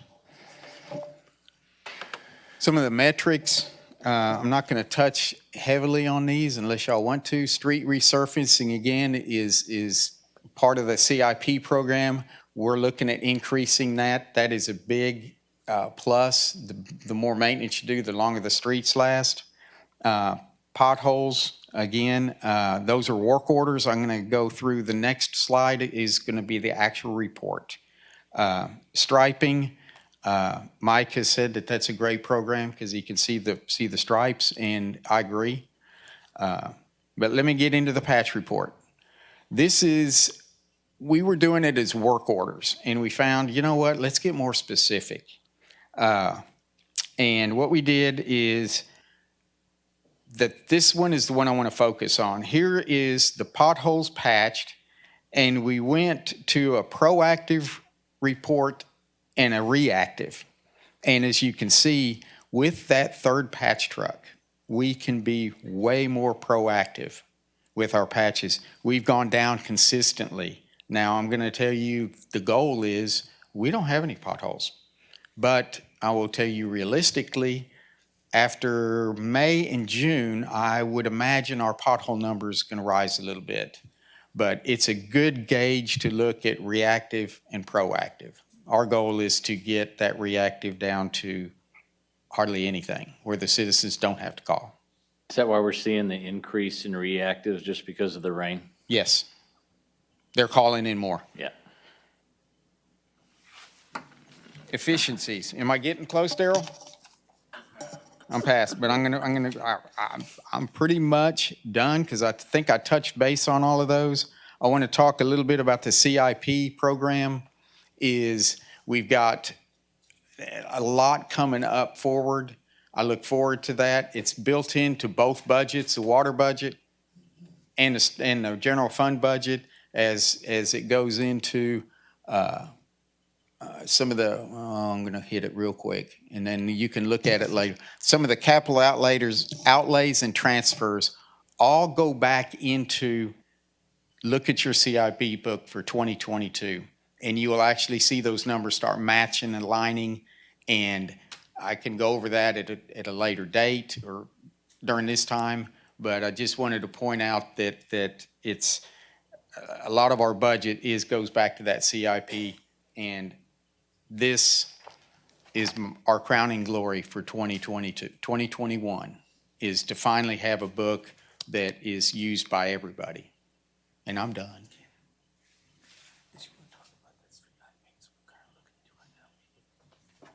Which one?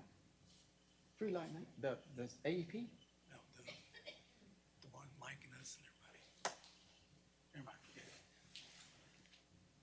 I don't know. About buying the poles and replacing them? That's with AEP, right? Oh, no, I'll get into that one later. Anyway, you got any questions? He kind of breezed over it, but I'm sure you noticed in the notes that obviously within Public Works, there's also an allotment for implementation of the phase 2 of the compensation program. Public Works is one of our departments with our highest turnover, to Councilmember Lofgren's comment yesterday.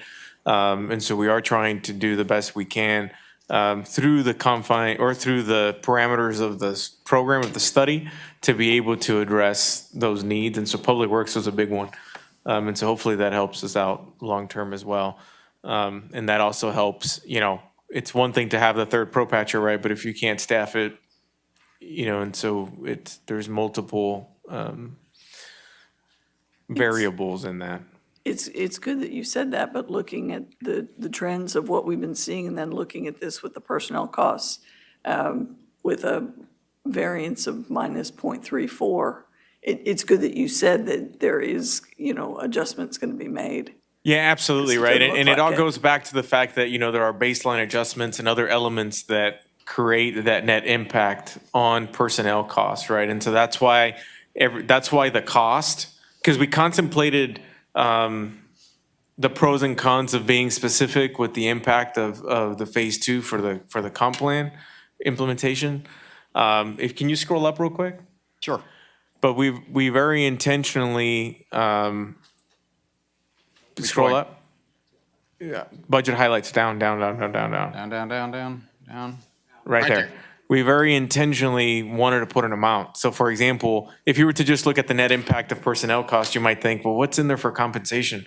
But the reality is that there are, as it mentions there, 88,000 for the phase 2 of the phase 2 comprehensive plan study recommendation. But because we eliminated the city engineer position, it doesn't necessarily stand out as an increase if we were to just focus on the net impact of personnel expenses. That And explains. then you add in baseline adjustments, and stuff like that. And so that's why we wanted to make sure that we put the exact amount. In any case, thank you, Ken. Thank you. Thank you. So it's just me and my 9 budgets left. Good evening. So I'm gonna go fairly quickly here because I did do my annual report just about a month and a few days ago. But essentially, we cover everything from solid waste, recycling, beautification, right-of-way mowing, keep Victoria beautiful. All those fall under our department. And those right there is a picture of some of the hardest working people you'll ever meet in your life, and I appreciate them because they make me look pretty good every day. Is that why it's in there 4 times in the book? It is. It's a great picture. So just our org chart, we've got the director, we've got our new, y'all met Christy just a while back. She's doing a great job as our beautification coordinator. Clarissa, our assistant, administrative assistant.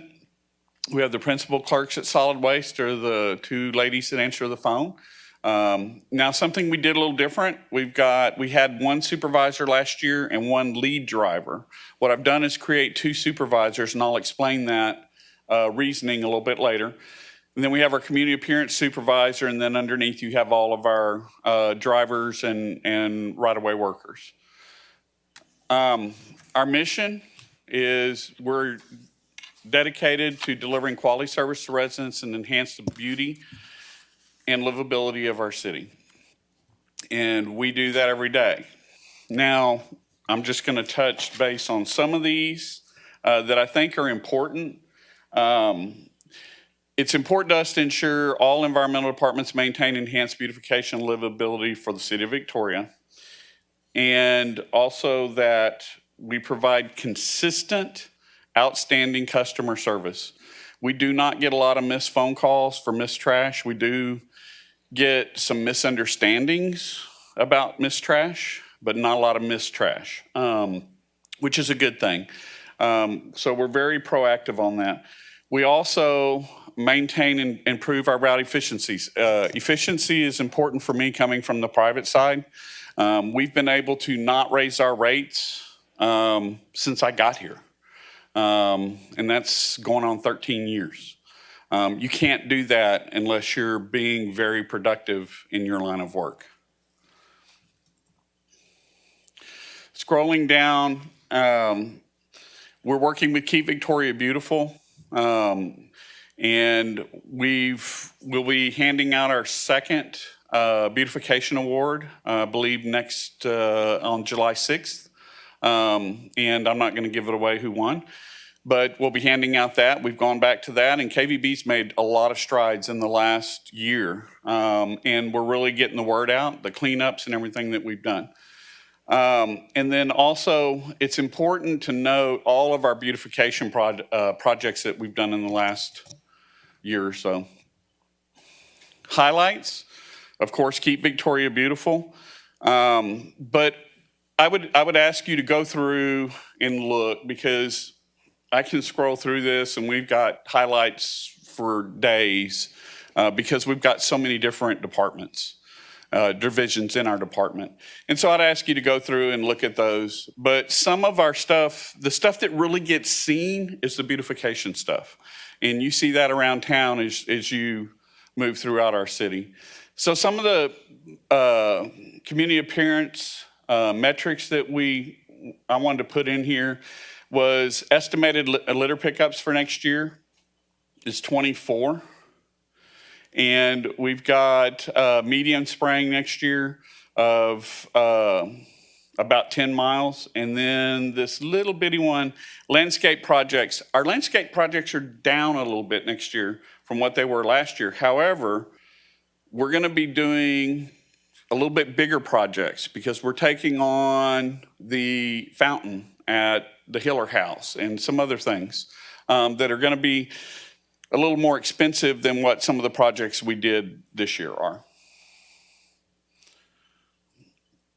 Department efficiencies. We've recently, and I talked about this, so I'll just hit it high level, we took over the mowing for the whole city. So we've moved that into my department. We oversee those, we bid out those contracts, we oversee those contracts. And what that does is, so if Mr. Garza or Mr. ATN or whoever is driving around town and they see a lot that belongs to the city or something to that effect that needs to be mowed, they can call one place, get when it was mowed last, when it needs to be mowed next, and then we can handle the issue if there is an issue. The other thing that I really want to touch on here is the two supervisors. So in the past, we had a manager and a supervisor. When the manager retired, we never replaced the manager, and I had that money, and you'll see that in the financial part of our budget, but we've been holding that for a while. And what we've done is we've created now two supervisors. So one supervisor oversees solid waste and recycling, which is all automated system. One supervisor oversees brush, bulky, and yard waste, which is your knuckle booms and your rear loaders. And what that does is it allows me to focus even more on the productivity for those individuals because they actually have a supervisor who deals with just their lines of business, not trying to oversee the whole thing. And then they both answer to me. Some other pictures there. It's a picture of our last cleanup. We had about 90 people show up. It was very impressive. New programs, expanding KVB. We've got a clean sweep thing that we've been talking to James about. What you'll be able to do is adopt a park or adopt a piece of city property for a cleanup for an hour, for a day, by going online, clicking on it on an interactive map, and then filling out an application. That's something we're working through. We've seen that. There's one other city in Texas that does that up near Dallas. We thought it was a really neat thing. But we've had a lot of people come in and want to do park cleanups or want to do cleanups in their areas. And they've done some on the Port Lavaca Highway right away, and some on the loop as well. And so this will make that easier. Another thing that's going to be a big change, I think, is we're looking at our tagging system. Right now we have one tag that covers everything. So if your trash is blocked, if your trash is overloaded, if you know, for whatever reason, there's one tag. We're going to create multiple tags, different colors, so that we tag a recycle cart specifically for recycling. If it's yard waste, it's specifically for yard waste. Because one tag overseeing everything sometimes causes confusion. So we think that's going to be something that will really help us as we go forward. Also, we've got the Green Ribbon project that we're working on.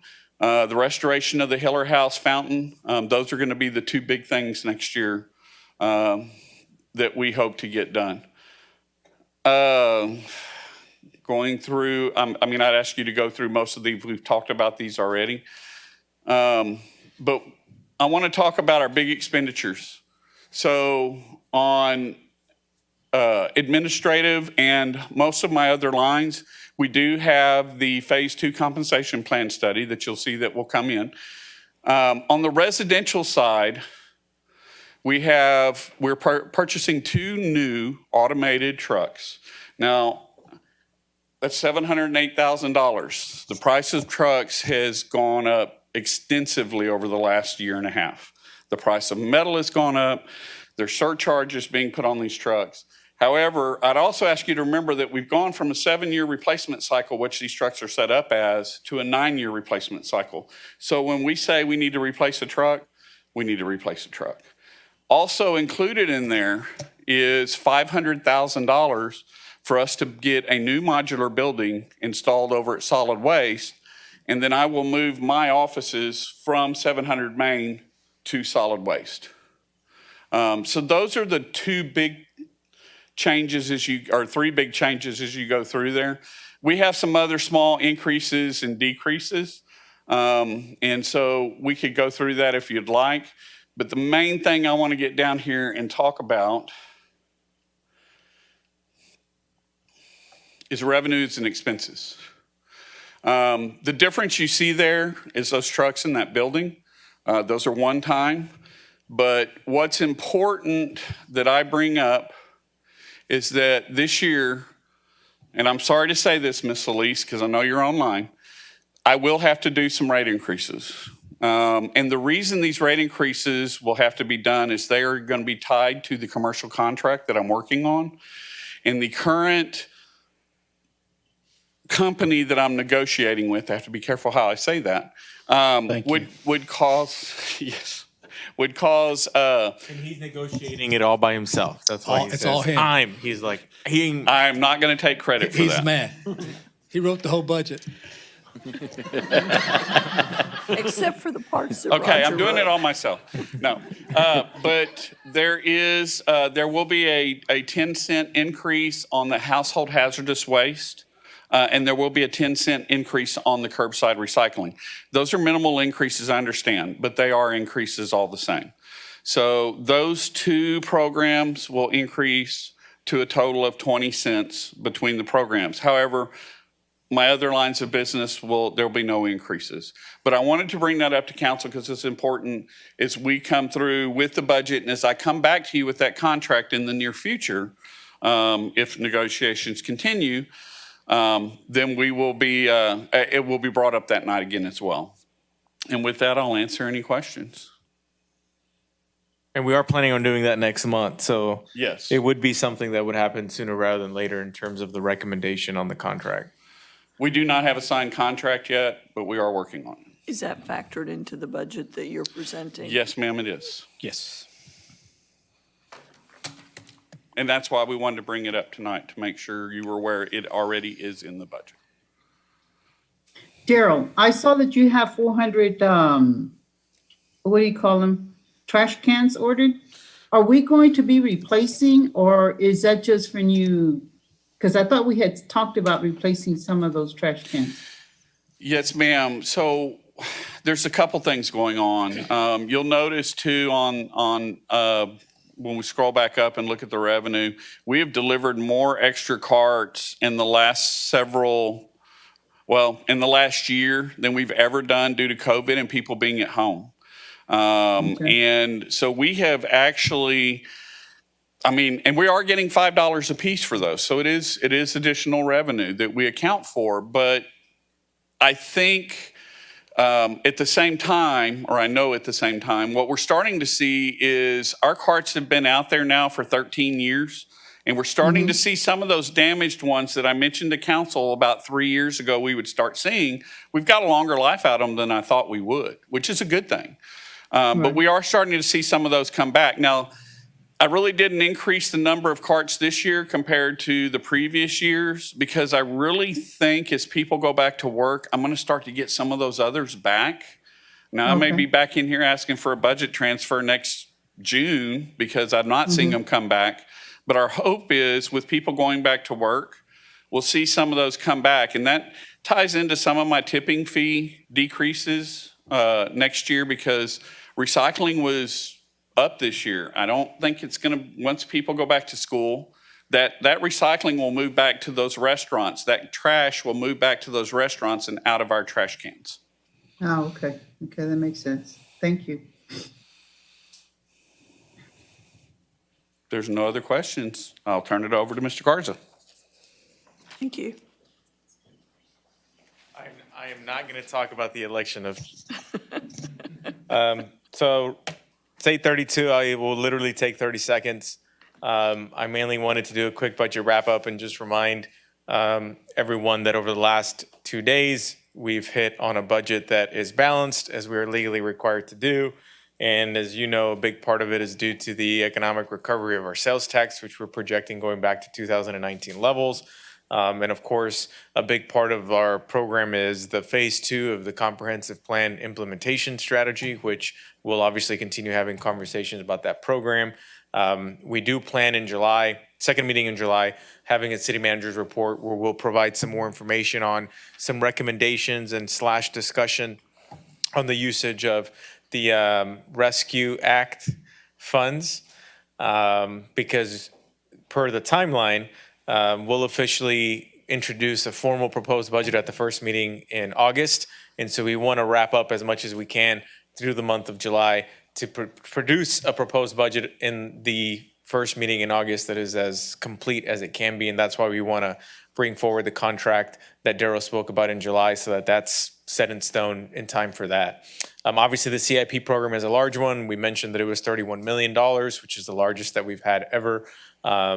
We discussed briefly about the high appraised values or the increase in appraised value, which will create an opportunity to lower the property tax rate and also provide us an opportunity to capture some additional revenue to continue our path of our organization and the goals that we have for it. And we briefly hit on the health fund, which we recognize a big part of the conversation for our employees. In terms of what's next, as I mentioned at the first regular meeting in August, we will formally introduce a proposed budget.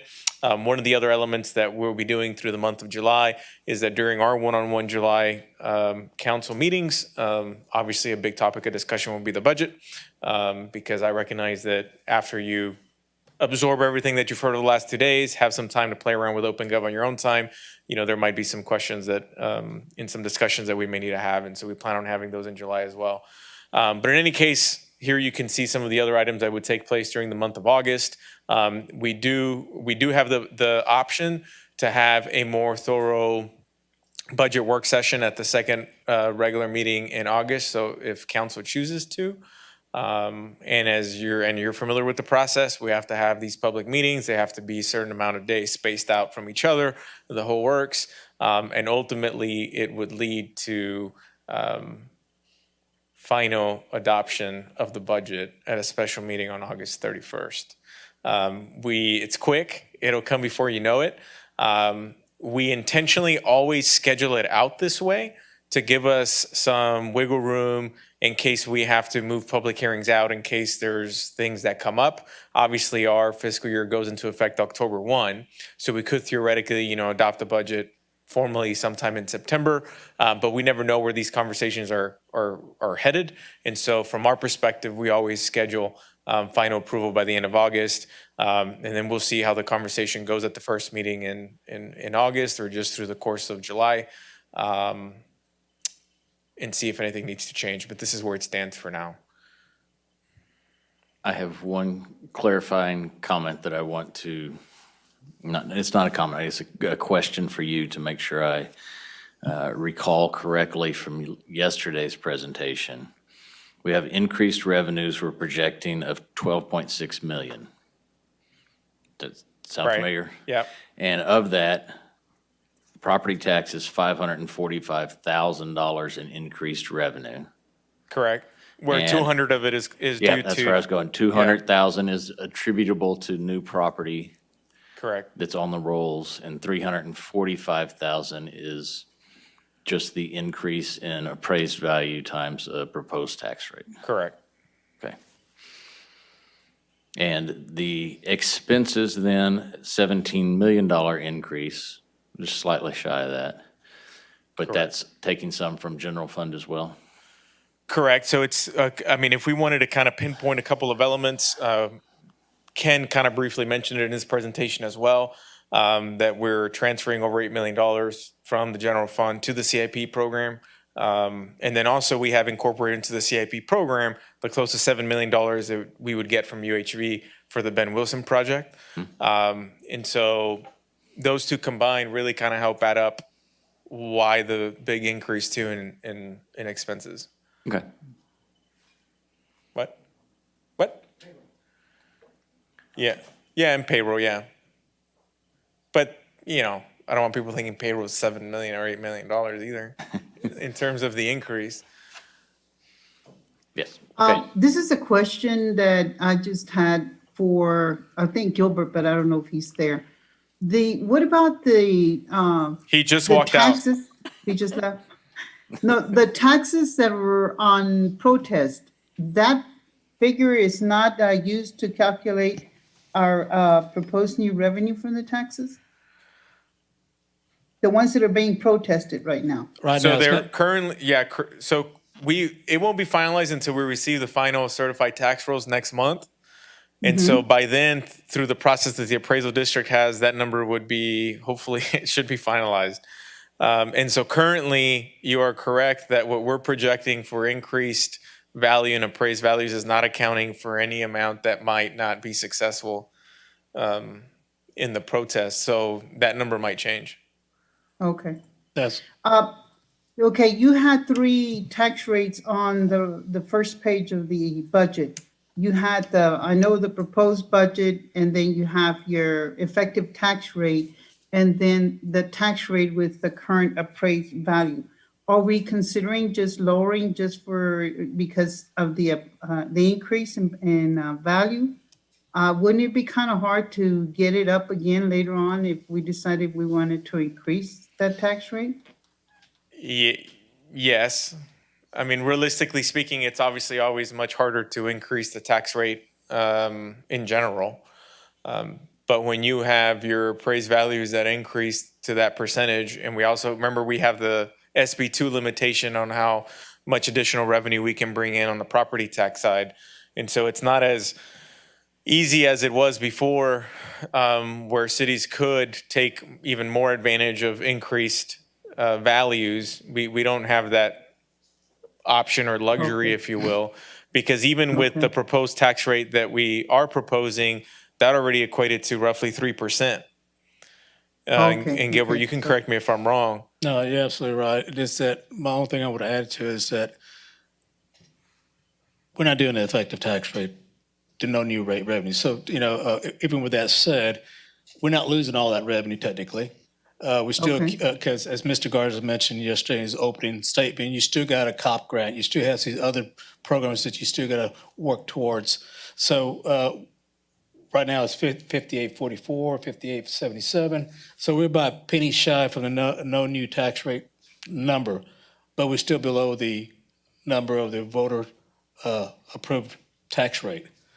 So we are, Mr. Garza is capitalizing some of it and not taking a huge a load off, a huge increase. Because bottom line, what you're going to see is close to almost a 3 penny, 2.5 penny drop in the tax rate. Okay?